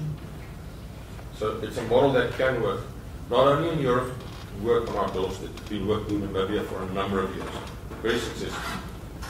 And then I think, going to load shedding, I think we should consider looking at fixed interval load shedding. Then people can plan, and then we can solve things like the bakeries problems. If you know the power's going to be off on Mondays between this time and that time, you don't bake bread in that time. And that will allow us as well to actually do a bit more scheduled maintenance, or alternatively pump water back into the pump storage dams, which we've now, in the last number of weeks, been unable to. We've done all these problems, so this is not questions. My name is Len Pretorius. I'm an independent consultant. My question is, what can we do to incentivize private households? All the solutions we spoke about, it's indeed very enlightening, but I can change my own position at my house and probably at my neighbor's house within a week or 2 weeks. In fact, I have a generator inverter and a borer. But people need an incentive. They don't want to feel that in addition to high taxes, there's no way that they are incentivized in terms of tax or anything. So if I run my generator, for instance, or my solar, my inverter, and I give power to my neighbor, there's no incentive for me I'm just making more money available that goes into a pool of which we as private consumers feel that, with all respect to Andrew, that Eskom is one of them. So how can we incentivize private households? That's the most easiest way. Within a week, I can resolve a problem with myself and all my next door neighbors. Any other questions? I'm Moritz van Heerden from KBC Energy. I believe that there's the impact of the political will in South Africa that everybody has mentioned, but that is underestimated in the management of our energy resources. Not much we can do about that. But what I do want to ask is the level of participation of individual households in South Africa in contributing to the energy saving at the time when it's necessary, I believe is pretty low. To a lot of cases, almost non-existent. Now, although it might sound like a draconic measure, is it not time that we sort of get to the position where every single household in South Africa will be forced to make a decision as to which appliances they will utilize and which appliances they will switch off at the time when it's requested by Eskom? The other thing that really bugs me as one of the more mature people in this hall is the fact that we seem to be having more moans about the situation than having a will to participate in actually being part of the solution to it. And I believe that part of the education process is to actually go and drill it into the people, like we did in the army. Prof, I mean, you know, we had a tough time, but you had to get a synergy, you had to get the people operating as a unit. And it's time that, I believe that it's time that we get to the point and the situation where the nation stands up and actually takes responsibility to contribute towards the energy saving in South Africa. It's a fact that we've probably trebled the number of households that utilize the energy network without having generated additional capacity to look after that. But I believe it's time we get to the point where we actually get people involved in this and not just moaning about it.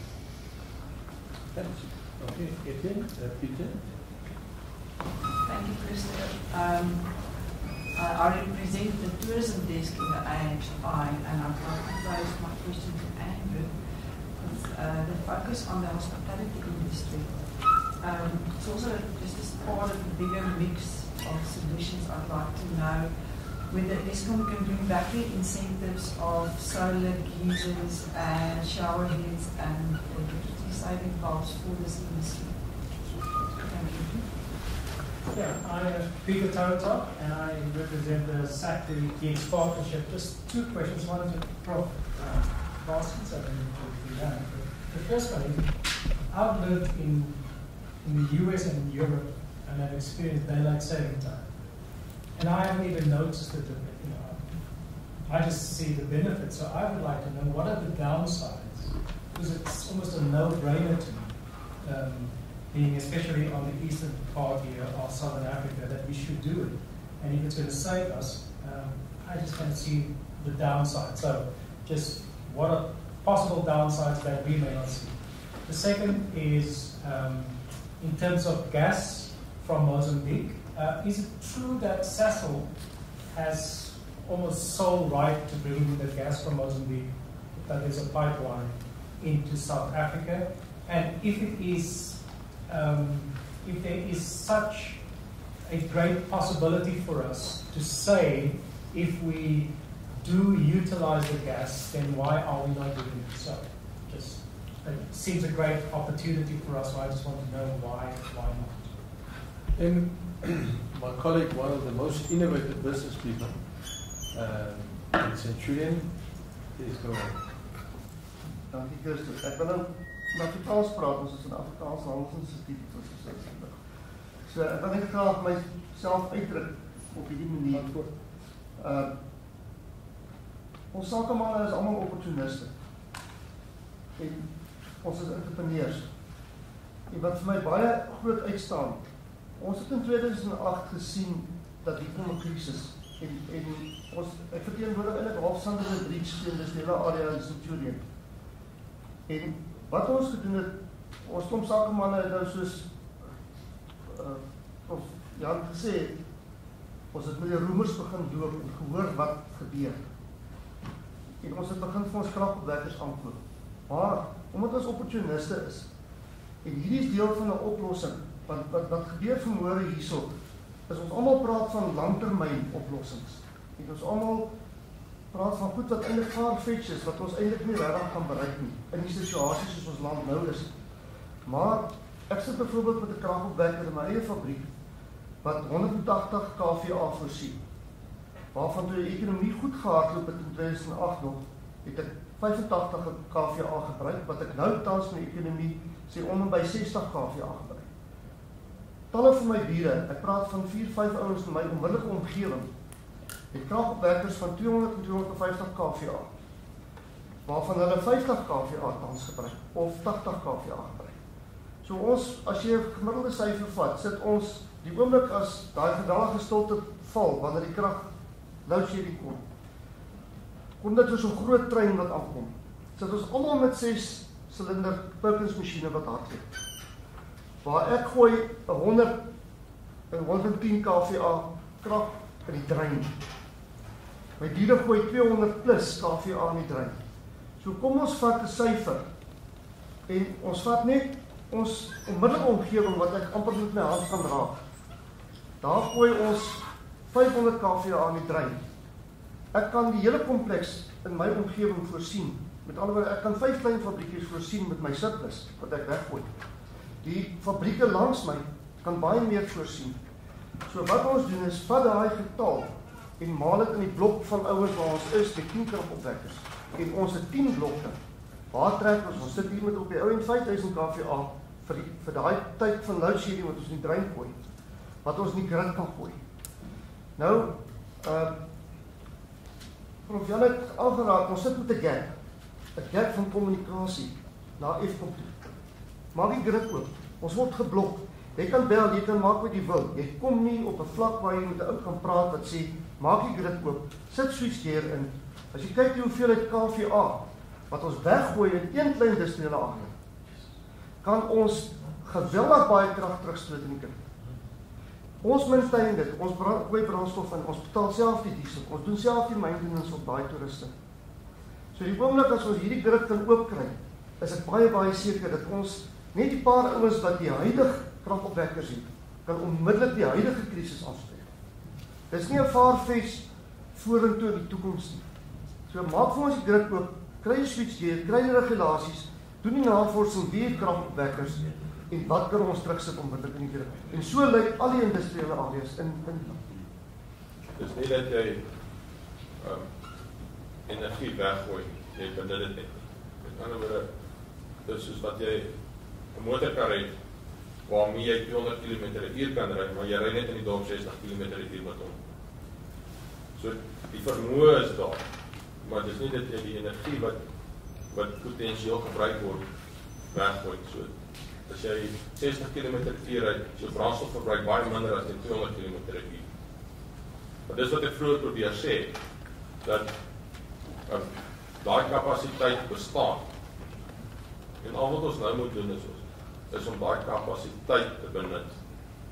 Met ander woorde, as jou fabriek sê nou maar net helfte van die geïnstalleerde vermoë wat jy het benut, kan die ander helfte ook benut.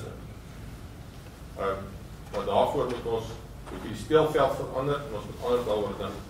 En dis hoekom ek die Australiese voorbeeld genoem het. waar maatskappye soos jou eie daai kapasiteit aan die utiliteit tydelik verkoop het.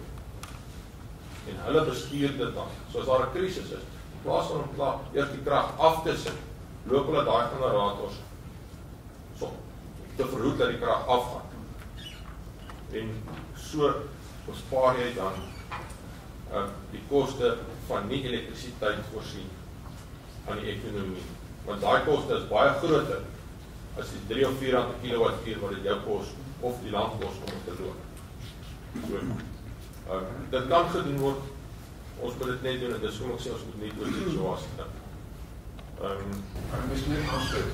Daar is 'n versoek van Eskom uit die wat oor as 1 megawatt krag op sit, dat hulle kan by die Eskom registreer en teen 3 rand per kilowatt terugverkoop na Eskom. Daar is 'n versoek uit. Dus ons praat oor 1 megawatt plus. Ja. Die dilemma net met meeste ons kragopwekkers is om dit te kan doen. Meeste van die kragopwekkers is net geraad vir noodkragsituasies en nie om 'n parallel met Eskom te loop. So mense moet aan die beheerstelsels, aan die elektriese beheerstelsels van die generators werk om dit reg te kry. En dit gaan wel 'n klomp geld kos en dit kan nie oornag gebeur. Maar dit kan in 'n baie kort tyd gebeur. Maar dit is 'n vinnige korttermyn oplossing, want dit is dan dit is geïnstalleer met ou geld. Ja. En die hele situasie is sodat dit kan omskep word. Ja. Mens moet 'n kommunikasievlak dan hê dat mens na hierdie dinge kan regstel, want ek is seker baie van ons sakemanne is bereid om dit te doen. Maar die infrastruktuur is daar, ons moet dit net benut. As ek al kan aangaan en praat oor incentives for households, I think it's sad that Eskom is not continued with the incentives, for example, for changing geysers from electrically driven to either solar or heat pump based. There's a big opportunity that I think can still be utilized. Then the time zone gap, if we can make it big enough, I think there's an opportunity to take out the peak, a bit of the peak. If it's going to be 1%, the equivalent of 400 megawatts, if we can make it bigger, it'll, if we can flatten it, it will become bigger. It doesn't mean that we are not going to use the energy. All we're going to do is we're going to distribute it, spread it over a bigger time. Instead of having a peak, say between 7 and 8 at night, we'll now have a peak from 6 to 9, a far flatter peak. And that'll mean that you don't need that peaking capacity to generate that electricity. Can I just add, I think you partly answered that question helpfully, but more specifically you want to know, well, if we're all for it, who could be against it? I mean, well, obviously there would be people against it, that some people will be affected by the fact that they might have to get up an hour earlier. I mean, I'm thinking particularly given one of the legacies of apartheid is where people live, and it could well be that the argument will be that well, it's very unfair and it's not reasonable to ask them to get up even an hour earlier. The issue is not that this is something nice to do, well, if you don't have to do it, don't do it. It's a question of that we're in a crisis. What is the alternative? You're going to get up at the usual time, but the factory won't be open, or whatever it is located. Or it has gone out of business. Because the point I want to make is small business, I think they're the unsung casualties here. People who can't afford generators, for whom having the lights out puts their restaurant out of business, if it happens more than once. They're just on the margin. And yet, in terms of our national development plan, we're looking to them to create the jobs. Of course, there will be all the electronic, all that equipment which is time-driven would have to be adjusted once a year. But other countries do it. I mean, it's inconvenient. You have computers and so we have to adjust them to the new time. There will be some people who would argue that, I mean, there's been some research that has shown that there are negative health effects. So people have to get up earlier in the morning, they're more stressed and all that kind of thing. On the other hand, there's also research that shows that if you have a longer day and you have more time outside, you're going to have a healthier lifestyle. I don't want to be dogmatic. All I'm saying is we need to interrogate this quickly, strike the balance for South Africa, take a decision, show the political will, and do whatever we think is the right system, whether it's one for the whole country or divided. I mean, I have views on it, but I think we must. You want research and leadership quickly to make this happen. That's really what it's all about. There was a question about the Sasol pipeline. Sasol put that pipeline in for themselves. That doesn't prevent anybody else from doing the same thing.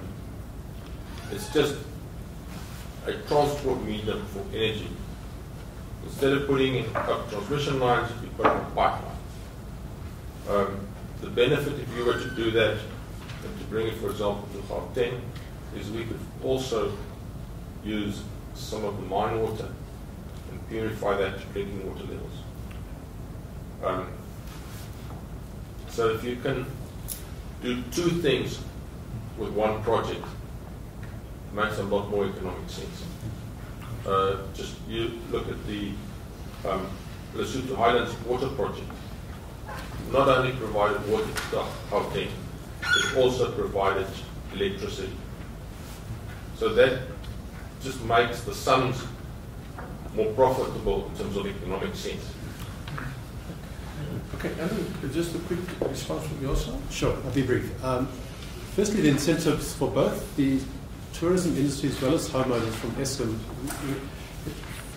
for energy savings. So that was solar, downlighters, we did free exchanges of shower heads, we did free timers on your geyser, free timers on your swimming pool pump, we did all of that, but we don't have the funding at the moment. So we're talking about a capacity problem, load shedding.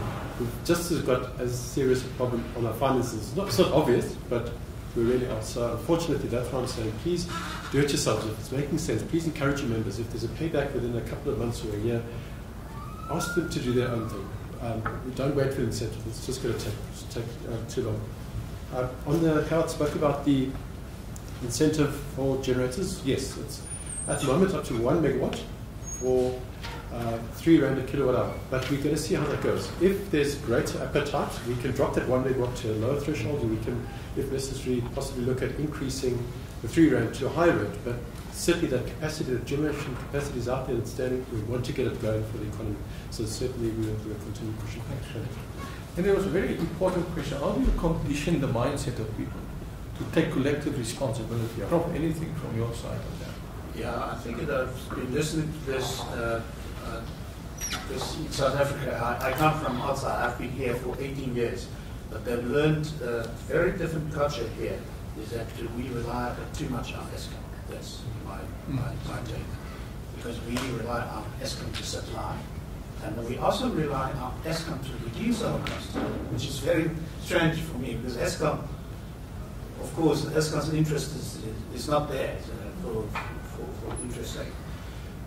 But from the demand side, there are a lot of options.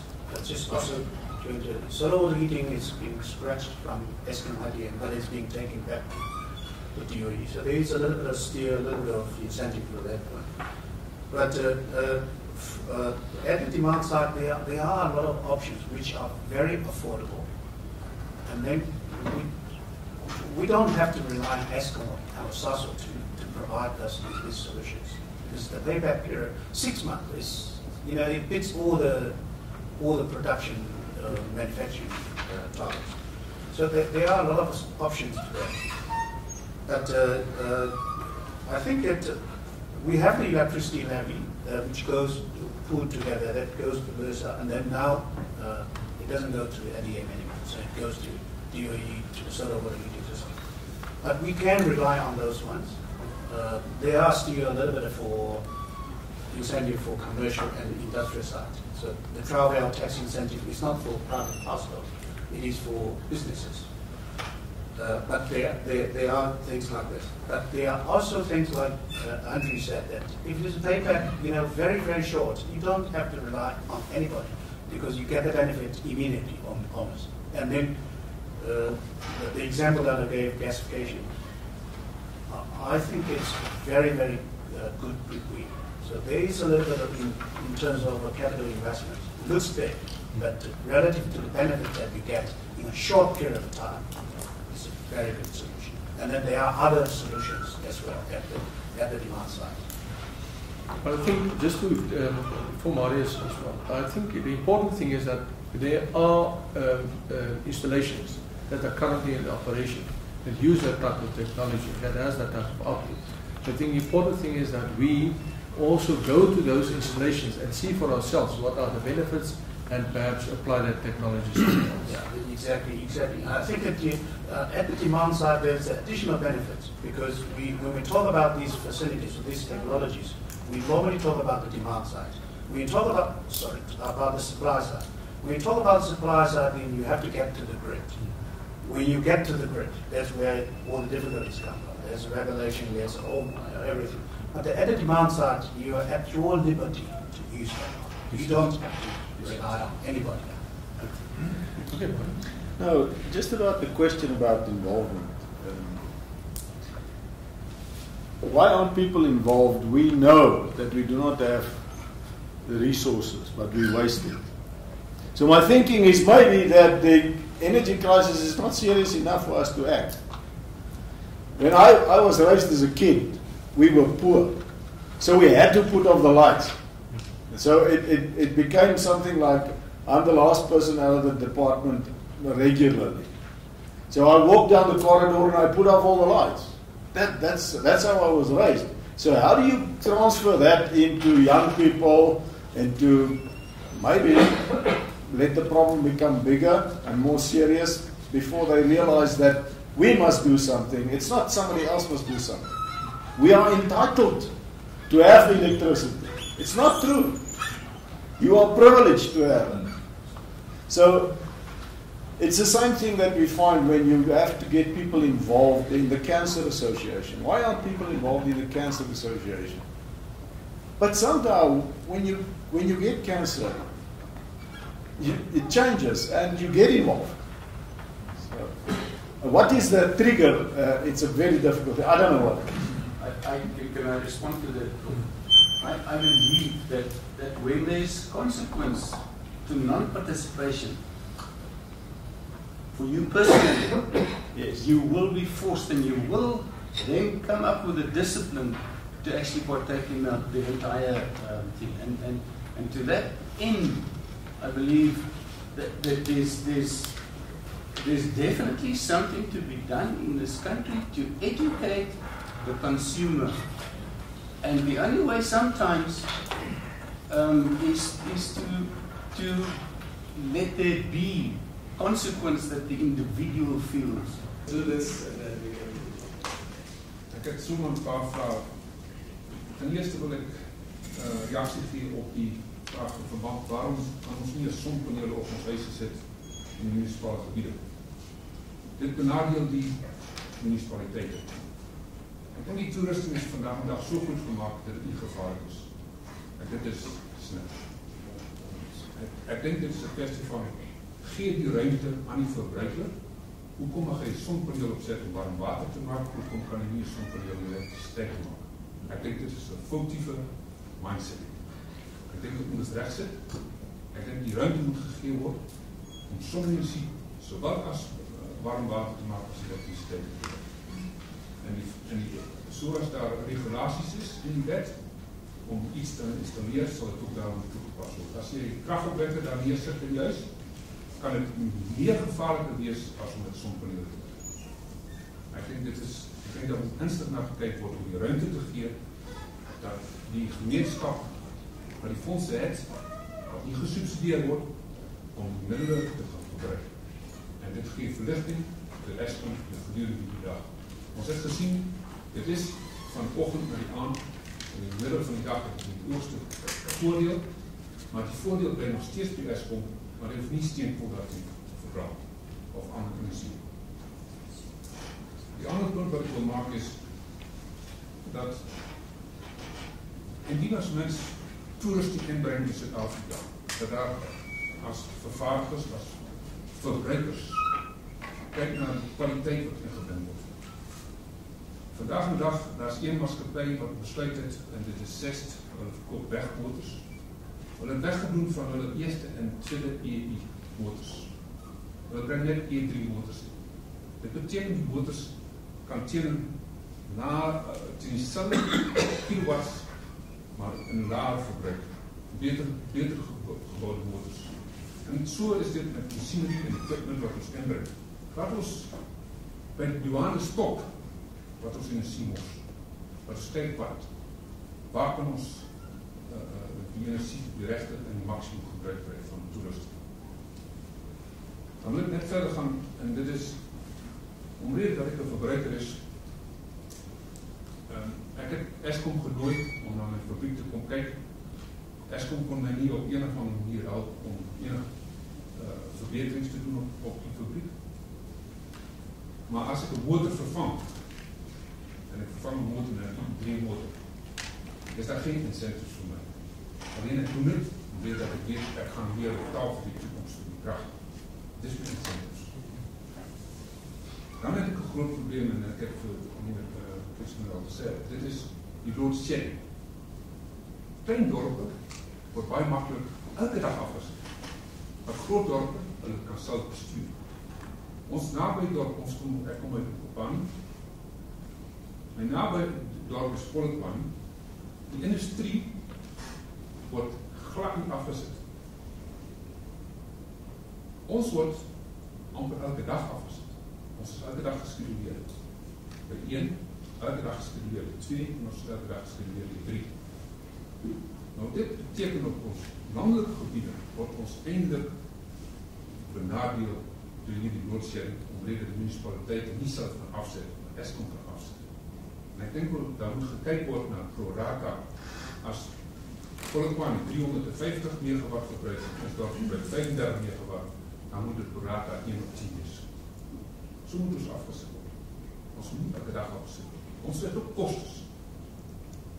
En ik heb een brief geschreven van meneer Etienne, in verband met die afschakeling, dat ons, wat al vroeger gezegd, ons moet op tijd kennis krijgen. Ons krijgen in de ochtend ons kennis, ons wordt niet afgezet. In de middag om 4 uur, je denkt je wordt niet afgezet, krijg je van de municipaliteit, je wordt afgezet. Dan zet je voor 4 uur, zet je de krachtopwekker aan, om het proces wat goed is. 4:15 is die kracht nog steeds niet af. Hij zet de kracht weer terug op het net. Hij krijgt weer de eerste robot dat groen is, de tweede robot in die kracht. Dit is funest voor een maatschappij dat continu het proces heeft.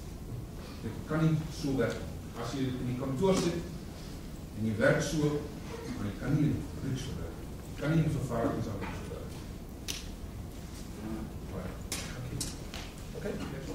Yeah, my name is Ed Lisa. I represent a company called Bio Waste Technologies. We're very much in the market of turning waste into energy. And we've sat down and decided on a business plan that it's got to be socially, environmentally and economically stable. We've heard of 6 months payback, and these are true. I mean, we at this point looking at projects in the order of about 2,000 megawatt or 2.5 gigawatts, and we've got secured funding for those projects. And those projects cover both coal-based, where we take a scenario where there's a cost involved in managing tailings facilities with low calorific values and very fine-like particles that Eskom can't necessarily use unless it's pre-treated and maybe very well-known technology is briquetted. But the briquetting is not stable enough, so what we have looked at is taking those fines, converting them, gasifying them immediately into a usable energy source, and we then also, I'm very familiar with the GE generators. Then sewage is another area. We know the amount of, or the effect of sewage on our environment. That effect can be totally reduced through the process of using that and converting that. And I believe those technologies are available, and we have been also putting other technology partners to put all of that together. Municipal waste, I've mentioned earlier that there's obviously more of a barrier to get into those municipal waste sites. And then the effect of only converting 50% of it, the ability of only converting some of it in the sorting that I mentioned earlier. But I'm also here as a concerned citizen, and I like the fact that we're saying, well, Australia. Let's look at the example of Australia. Look at border security, for instance. Look at the no-nonsense approach those guys have.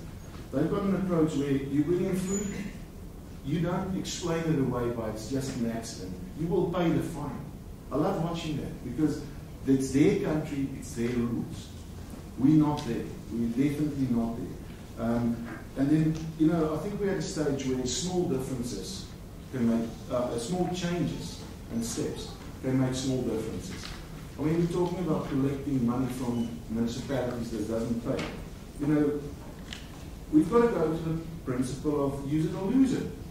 If they don't want to use that ability that comes to them free, given by Eskom, to charge others and make income out of that, let Eskom then take and make it part of their direct sale to a body that can collect that money directly. And that's controlled. You know, the guilty must be punished. We drive on roads where I lose a tire. I've lost 5, 6 tires on very expensive vehicles. And every time I'm the guy going and paying the penalty, 1,500 rand a shot or 5,000 rand a shot for the tires that I've recently been doing on the German sedans. But the bottom line is, I don't have a case against nobody for that. I can't retrieve the money. And I'm saying, where's the bodies, where's the corporate guys out there that can say, right, let's take this as an accumulated effort to provincial government, saying, well, you know, I've lost a tire, but so has everybody in this room. So now we've got a case against you for not 1 million, or not just one tire, but a significant amount. So take the responsibility and go and do what you need to do. I mean, the DME puts a lot of targets and restraints on the mining industry as it sits here today, whereby they will keep an engineer responsible for what he needs to achieve, and if there's a fatality on his mind, it can go as far as he goes and sit in jail. Why don't we have the same on the roads? Now I want to bring it back. Why is there nobody responsible? There's got to be some engineer responsible for the road towards Steelpoort, where I've counted 419 potholes, for instance. But I want to go away from potholes and just bring it and say, well, what am I busy saying here as far as electricity is concerned? I believe the non-payers are hiding behind the good payers on the back of an ethical issue. And I think somebody's got to go and let's start targeting 10 biggest defaulters. 10 at a time is going to make a huge, significant difference over time. Because now suddenly, those 10 has your power is going to be switched off within that municipality. Otherwise, you've got an option. You're going to be supplied directly through Eskom under a governed body, and if you don't pay, it's controlled. But I just want to leave that there. Evening shifts, I think we've spoken about evening shifts, we've spoken about daylight savings. I think just on daylight savings, a good concept would be area-based daylight savings. There's areas that's more susceptible to that than I would like to wake up earlier where we live and hit traffic and all of that, or miss traffic if you wake up earlier. But I think there's areas that allows for it and areas that doesn't allow for it. Evening shifts.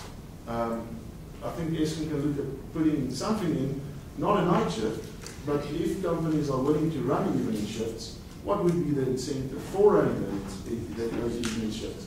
Because you know, it's like doing business in December. It's very difficult doing business in December because everybody's closed. And I think the same thing will apply doing business in the evenings, because, and then I think those are going to be the barriers of getting that food, you won't be able to communicate with a lot. But we've got emails, so you can post your email tonight. Tomorrow morning, be sure that the guy will read it. There's a bit of a time lag, but I think there's a disadvantage, and we can overcome that by an And then, what else is on my list? I think that basically concludes what I want to say. Thanks. We've got 9 minutes left, so the last question, and then I'll ask my question. Oh, there's, okay, very short. Okay, thank you. So my name is Keith Davis, and I am involved in research in distress businesses. I run a distress business recovery consultancy. And Professor Victoria's commented on changing of leadership in the deal with distress businesses. And while he was speaking, I didn't remember it until I sat down here. In the last 5 years, I've been involved in 2 distressed power producers in this country. I'll leave their names out of it. Both of them are dismal failures, and both of them have failed because of leadership, lack of leadership. Granted, one has technical challenges and engineering challenges, but it has a capacity of 600 megawatts. Now, we're not diminishing the engineering requirement, but they got bogged down with conflicting objectives, different agendas, and essentially just weak leadership. Both of them, and I think that's an issue.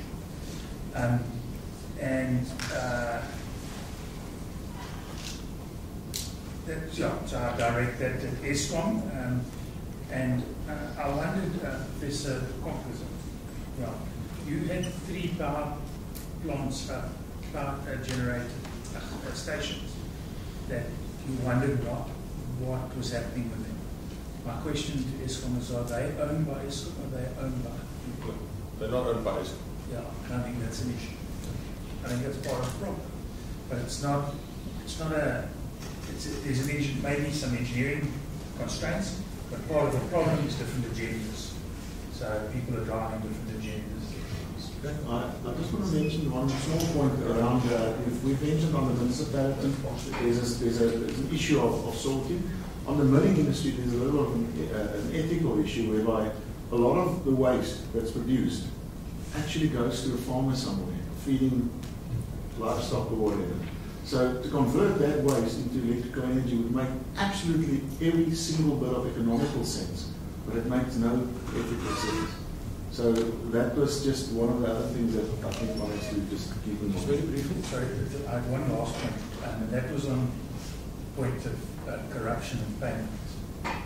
So yesterday I was fortunate enough to be invited to a presentation on a forensic investigation approach that interrogates accounts and the network of parties is very impressive, so I won't bore you with it.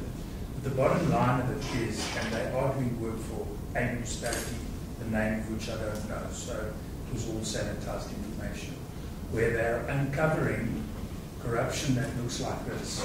People in the municipality journal entry a payment, then they reverse it, so they journal entry a payment for 10,000 Rand, then they say, no, it's a mistake, they reverse 8,000 Rand, and then the next month they journal entry again, 8,000 Rand, and say it's a mistake, and they reverse 6,000 Rand, and this is for some of the big account holders that are now bribing them to get rid of their account.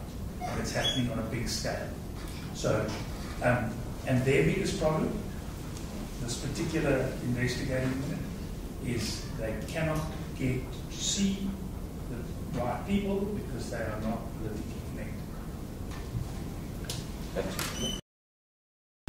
I'll speak quickly. I'm Ira Bowman from the Department of Economics here at UP, and I've been involved in a lot of research and consulting related to energy and electricity. So I just want to mention a couple of points. One or two of those will turn into a question for our panel. On the point of corruption and all of that, I think as a state-owned enterprise, I think we also need to look at not just competition in the electricity sector, but political competition in the country, since it comes from the very top, Department of Energy, NASHA, government itself. Right? That's a question we always need to keep in mind is as our democracy matures and we see more political competition, that will also help those kind of issues. And I myself, I studied in Australia, so their political competition is extremely fierce. You wake up one day with a new prime minister elected, things like that. So that helps with corruption, helps with efficiency in business, especially state-owned enterprises. It also helps when there's more political competition to get a lot of legislation in place. To, for example, allow people to feed back into the grid easier. If there's more political pressure to get that done, those things happen. Then one thing, as an economist, that I want to talk about is prices. Right? So we know Eskom, their prices are essentially fixed, and it's determined by NASHA along with the Department of Energy. And I think Eskom sometimes is a bit of a punching bag. And over the years, I've become quite sympathetic with Eskom's plight. Any normal business, when it runs into any kind of supply side issue, demand side issue, it can respond by changing its price. And the price signaling effect is one of the most powerful we have in a free market economy. If suddenly engineers are seen to get paid double, what will you do? You'll tell your kids to go study engineering. Right? There's automatic supply side responses in the economy to what we see happens to prices. Now Eskom has been severely constrained on that side. And even though they've asked for higher than inflation price increases, they haven't been granted those. So it's a business that's sort of being one arm trying behind its back trying to do business. So we must also look beyond Eskom and also the environment it tries to operate in before we always punch that bag. And one last thing, along with the price signaling thing, is if we want to, and my question will come from this, if we're looking at alternative prices to our renewables and want to compare that to coal, we must also consider, is the price we're paying for coal-fired electricity the right price? So usually Greenpeace is involved in these kind of workshops. I don't think they are here today. And the first thing they will tell you is that, well, coal should really be priced at double it is at the moment, and that will then create the incentive to make a lot of these renewables and other topics we're sort of pushing aside because it's still too expensive. It will make them a much more viable option. So that's something we must consider is I mean, the carbon tax is on the card for 2016. So from that, linking to the renewables, I just want to ask a question to our experts is, I've read a lot of recently, including Germany, that was mentioned, that replaced a lot of their nuclear fleet with solar, other forms of renewable. There's big questions raised about the yields those technologies produce and what that does to the actual cost. So I want to ask that question. What is the real cost then of a lot of these renewable sources once we incorporate how effective they are at actually producing it? Thanks. So sorry, I spoke a lot of it. Okay, 3 minutes left. Very brief responses from our gentleman. Andrew, starting. Very briefly, I think a couple of great themes and I think a lot of good comments, but I think one point, let's sort of pick up the point about our regulator, NERSA. And Christo's suggestion maybe to include NERSA in future discussions, and I'll show you there's two reasons. The first is that NERSA are putting together legislation to make it possible to feed into the grid and to feed power into the grid and to be paid for that. So these feed-in tariffs, there's a discussion paper coming out, I would really involve them because they're going to be talking about this evolving ability to, in an industrial park, share power, all of that discussions. Have a look at the paper coming out in Barton. The second is that in terms of the fairness of load shedding, the custodian of the fairness of load shedding is the regulator. There's a document, NRS 0489, it's a policy applied very strictly by Eskom in terms of making sure that it's equitable. And it has to be equitable in terms of the customers we supply. Plus, when we supply municipalities, those municipalities in turn need to be doing it equitable. Everybody has to be on the schedule. It's unacceptable that you can find a customer that's next to an airport or next to something that is not being on the load shedding schedule. So again, the correct body, I would say, for the future, I think we can sympathise from Eskom side, but we can't go and tell the Kuruleni what to do with their customers, unfortunately, because the regulator can. So just a thought from that. Thanks. Okay, any other points? Yes, 3 quick points. First is on pricing. We should go down on our knees and be grateful there's NERSA, because there isn't competition. So you need a policeman, and the policeman happens to be NERSA. We know that, I come back to my point about 101 economics, of course the prices have to go up, but you can't get there in one go. And some of us warn that the operation may be a success, but the patient will die. So what you've had is cost inflation going up, the growth rate going down. And one of the major contributing factors has been, as the governor of the Reserve Bank and the previous governor kept saying, why make my job so difficult? Thank you, Eskom. So we have to just keep that in perspective in regard to the pricing, and therefore you need to nuance the pricing in terms of a monopoly. It's monopoly pricing. It's not competitive pricing. So you need an instrument, and that instrument happens to be NERSA. That's point number one. Now, point number two is, what strikes me, Chair, is the lack of accountability, which we see mirrored in other public policy. But when you talk about Eskom, local government, or about business, or about non-payers, when you talk about corruption, there's a lack of accountability. And I think one of the issues simply has to be that although we deal with Eskom, and we can't expect Eskom and the issues related there to solve everything, we need to apply those principles and see if we can strengthen them in identifying the short-term solutions and the long-term solutions. Why? Because ultimately, if I interpret business correctly, they really want more certainty and predictability as to where they will stand over the next few years. And therefore you need both technical and structural solutions, hopefully consistent with our overall approach to how we run the country, so that we can boost our growth and employment. I think the important point, Chair, that comes through is that we've got to make these solutions stick, make them work, and put them into a plan. When I say plan, that's not a favourite word, but into a holistic approach that gives us certainty and predictability. And says, well, we've got to think a little bit outside the box, that's fine. But just remember, we are in a democracy, we're not running an army, so we have to choose our tools that are persuasive. And that calls for leadership, political will, and cooperation. That's how you operate to get different outcomes in a democracy. I think one of the fundamental tenets of a constitutional democracy is the rule of law. I think we need to apply that. Can I just give the presenters just something, a small token of appreciation?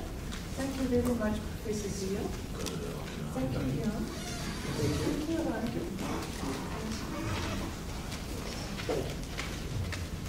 And that one's for you. Thanks, Prof. Thank you very much.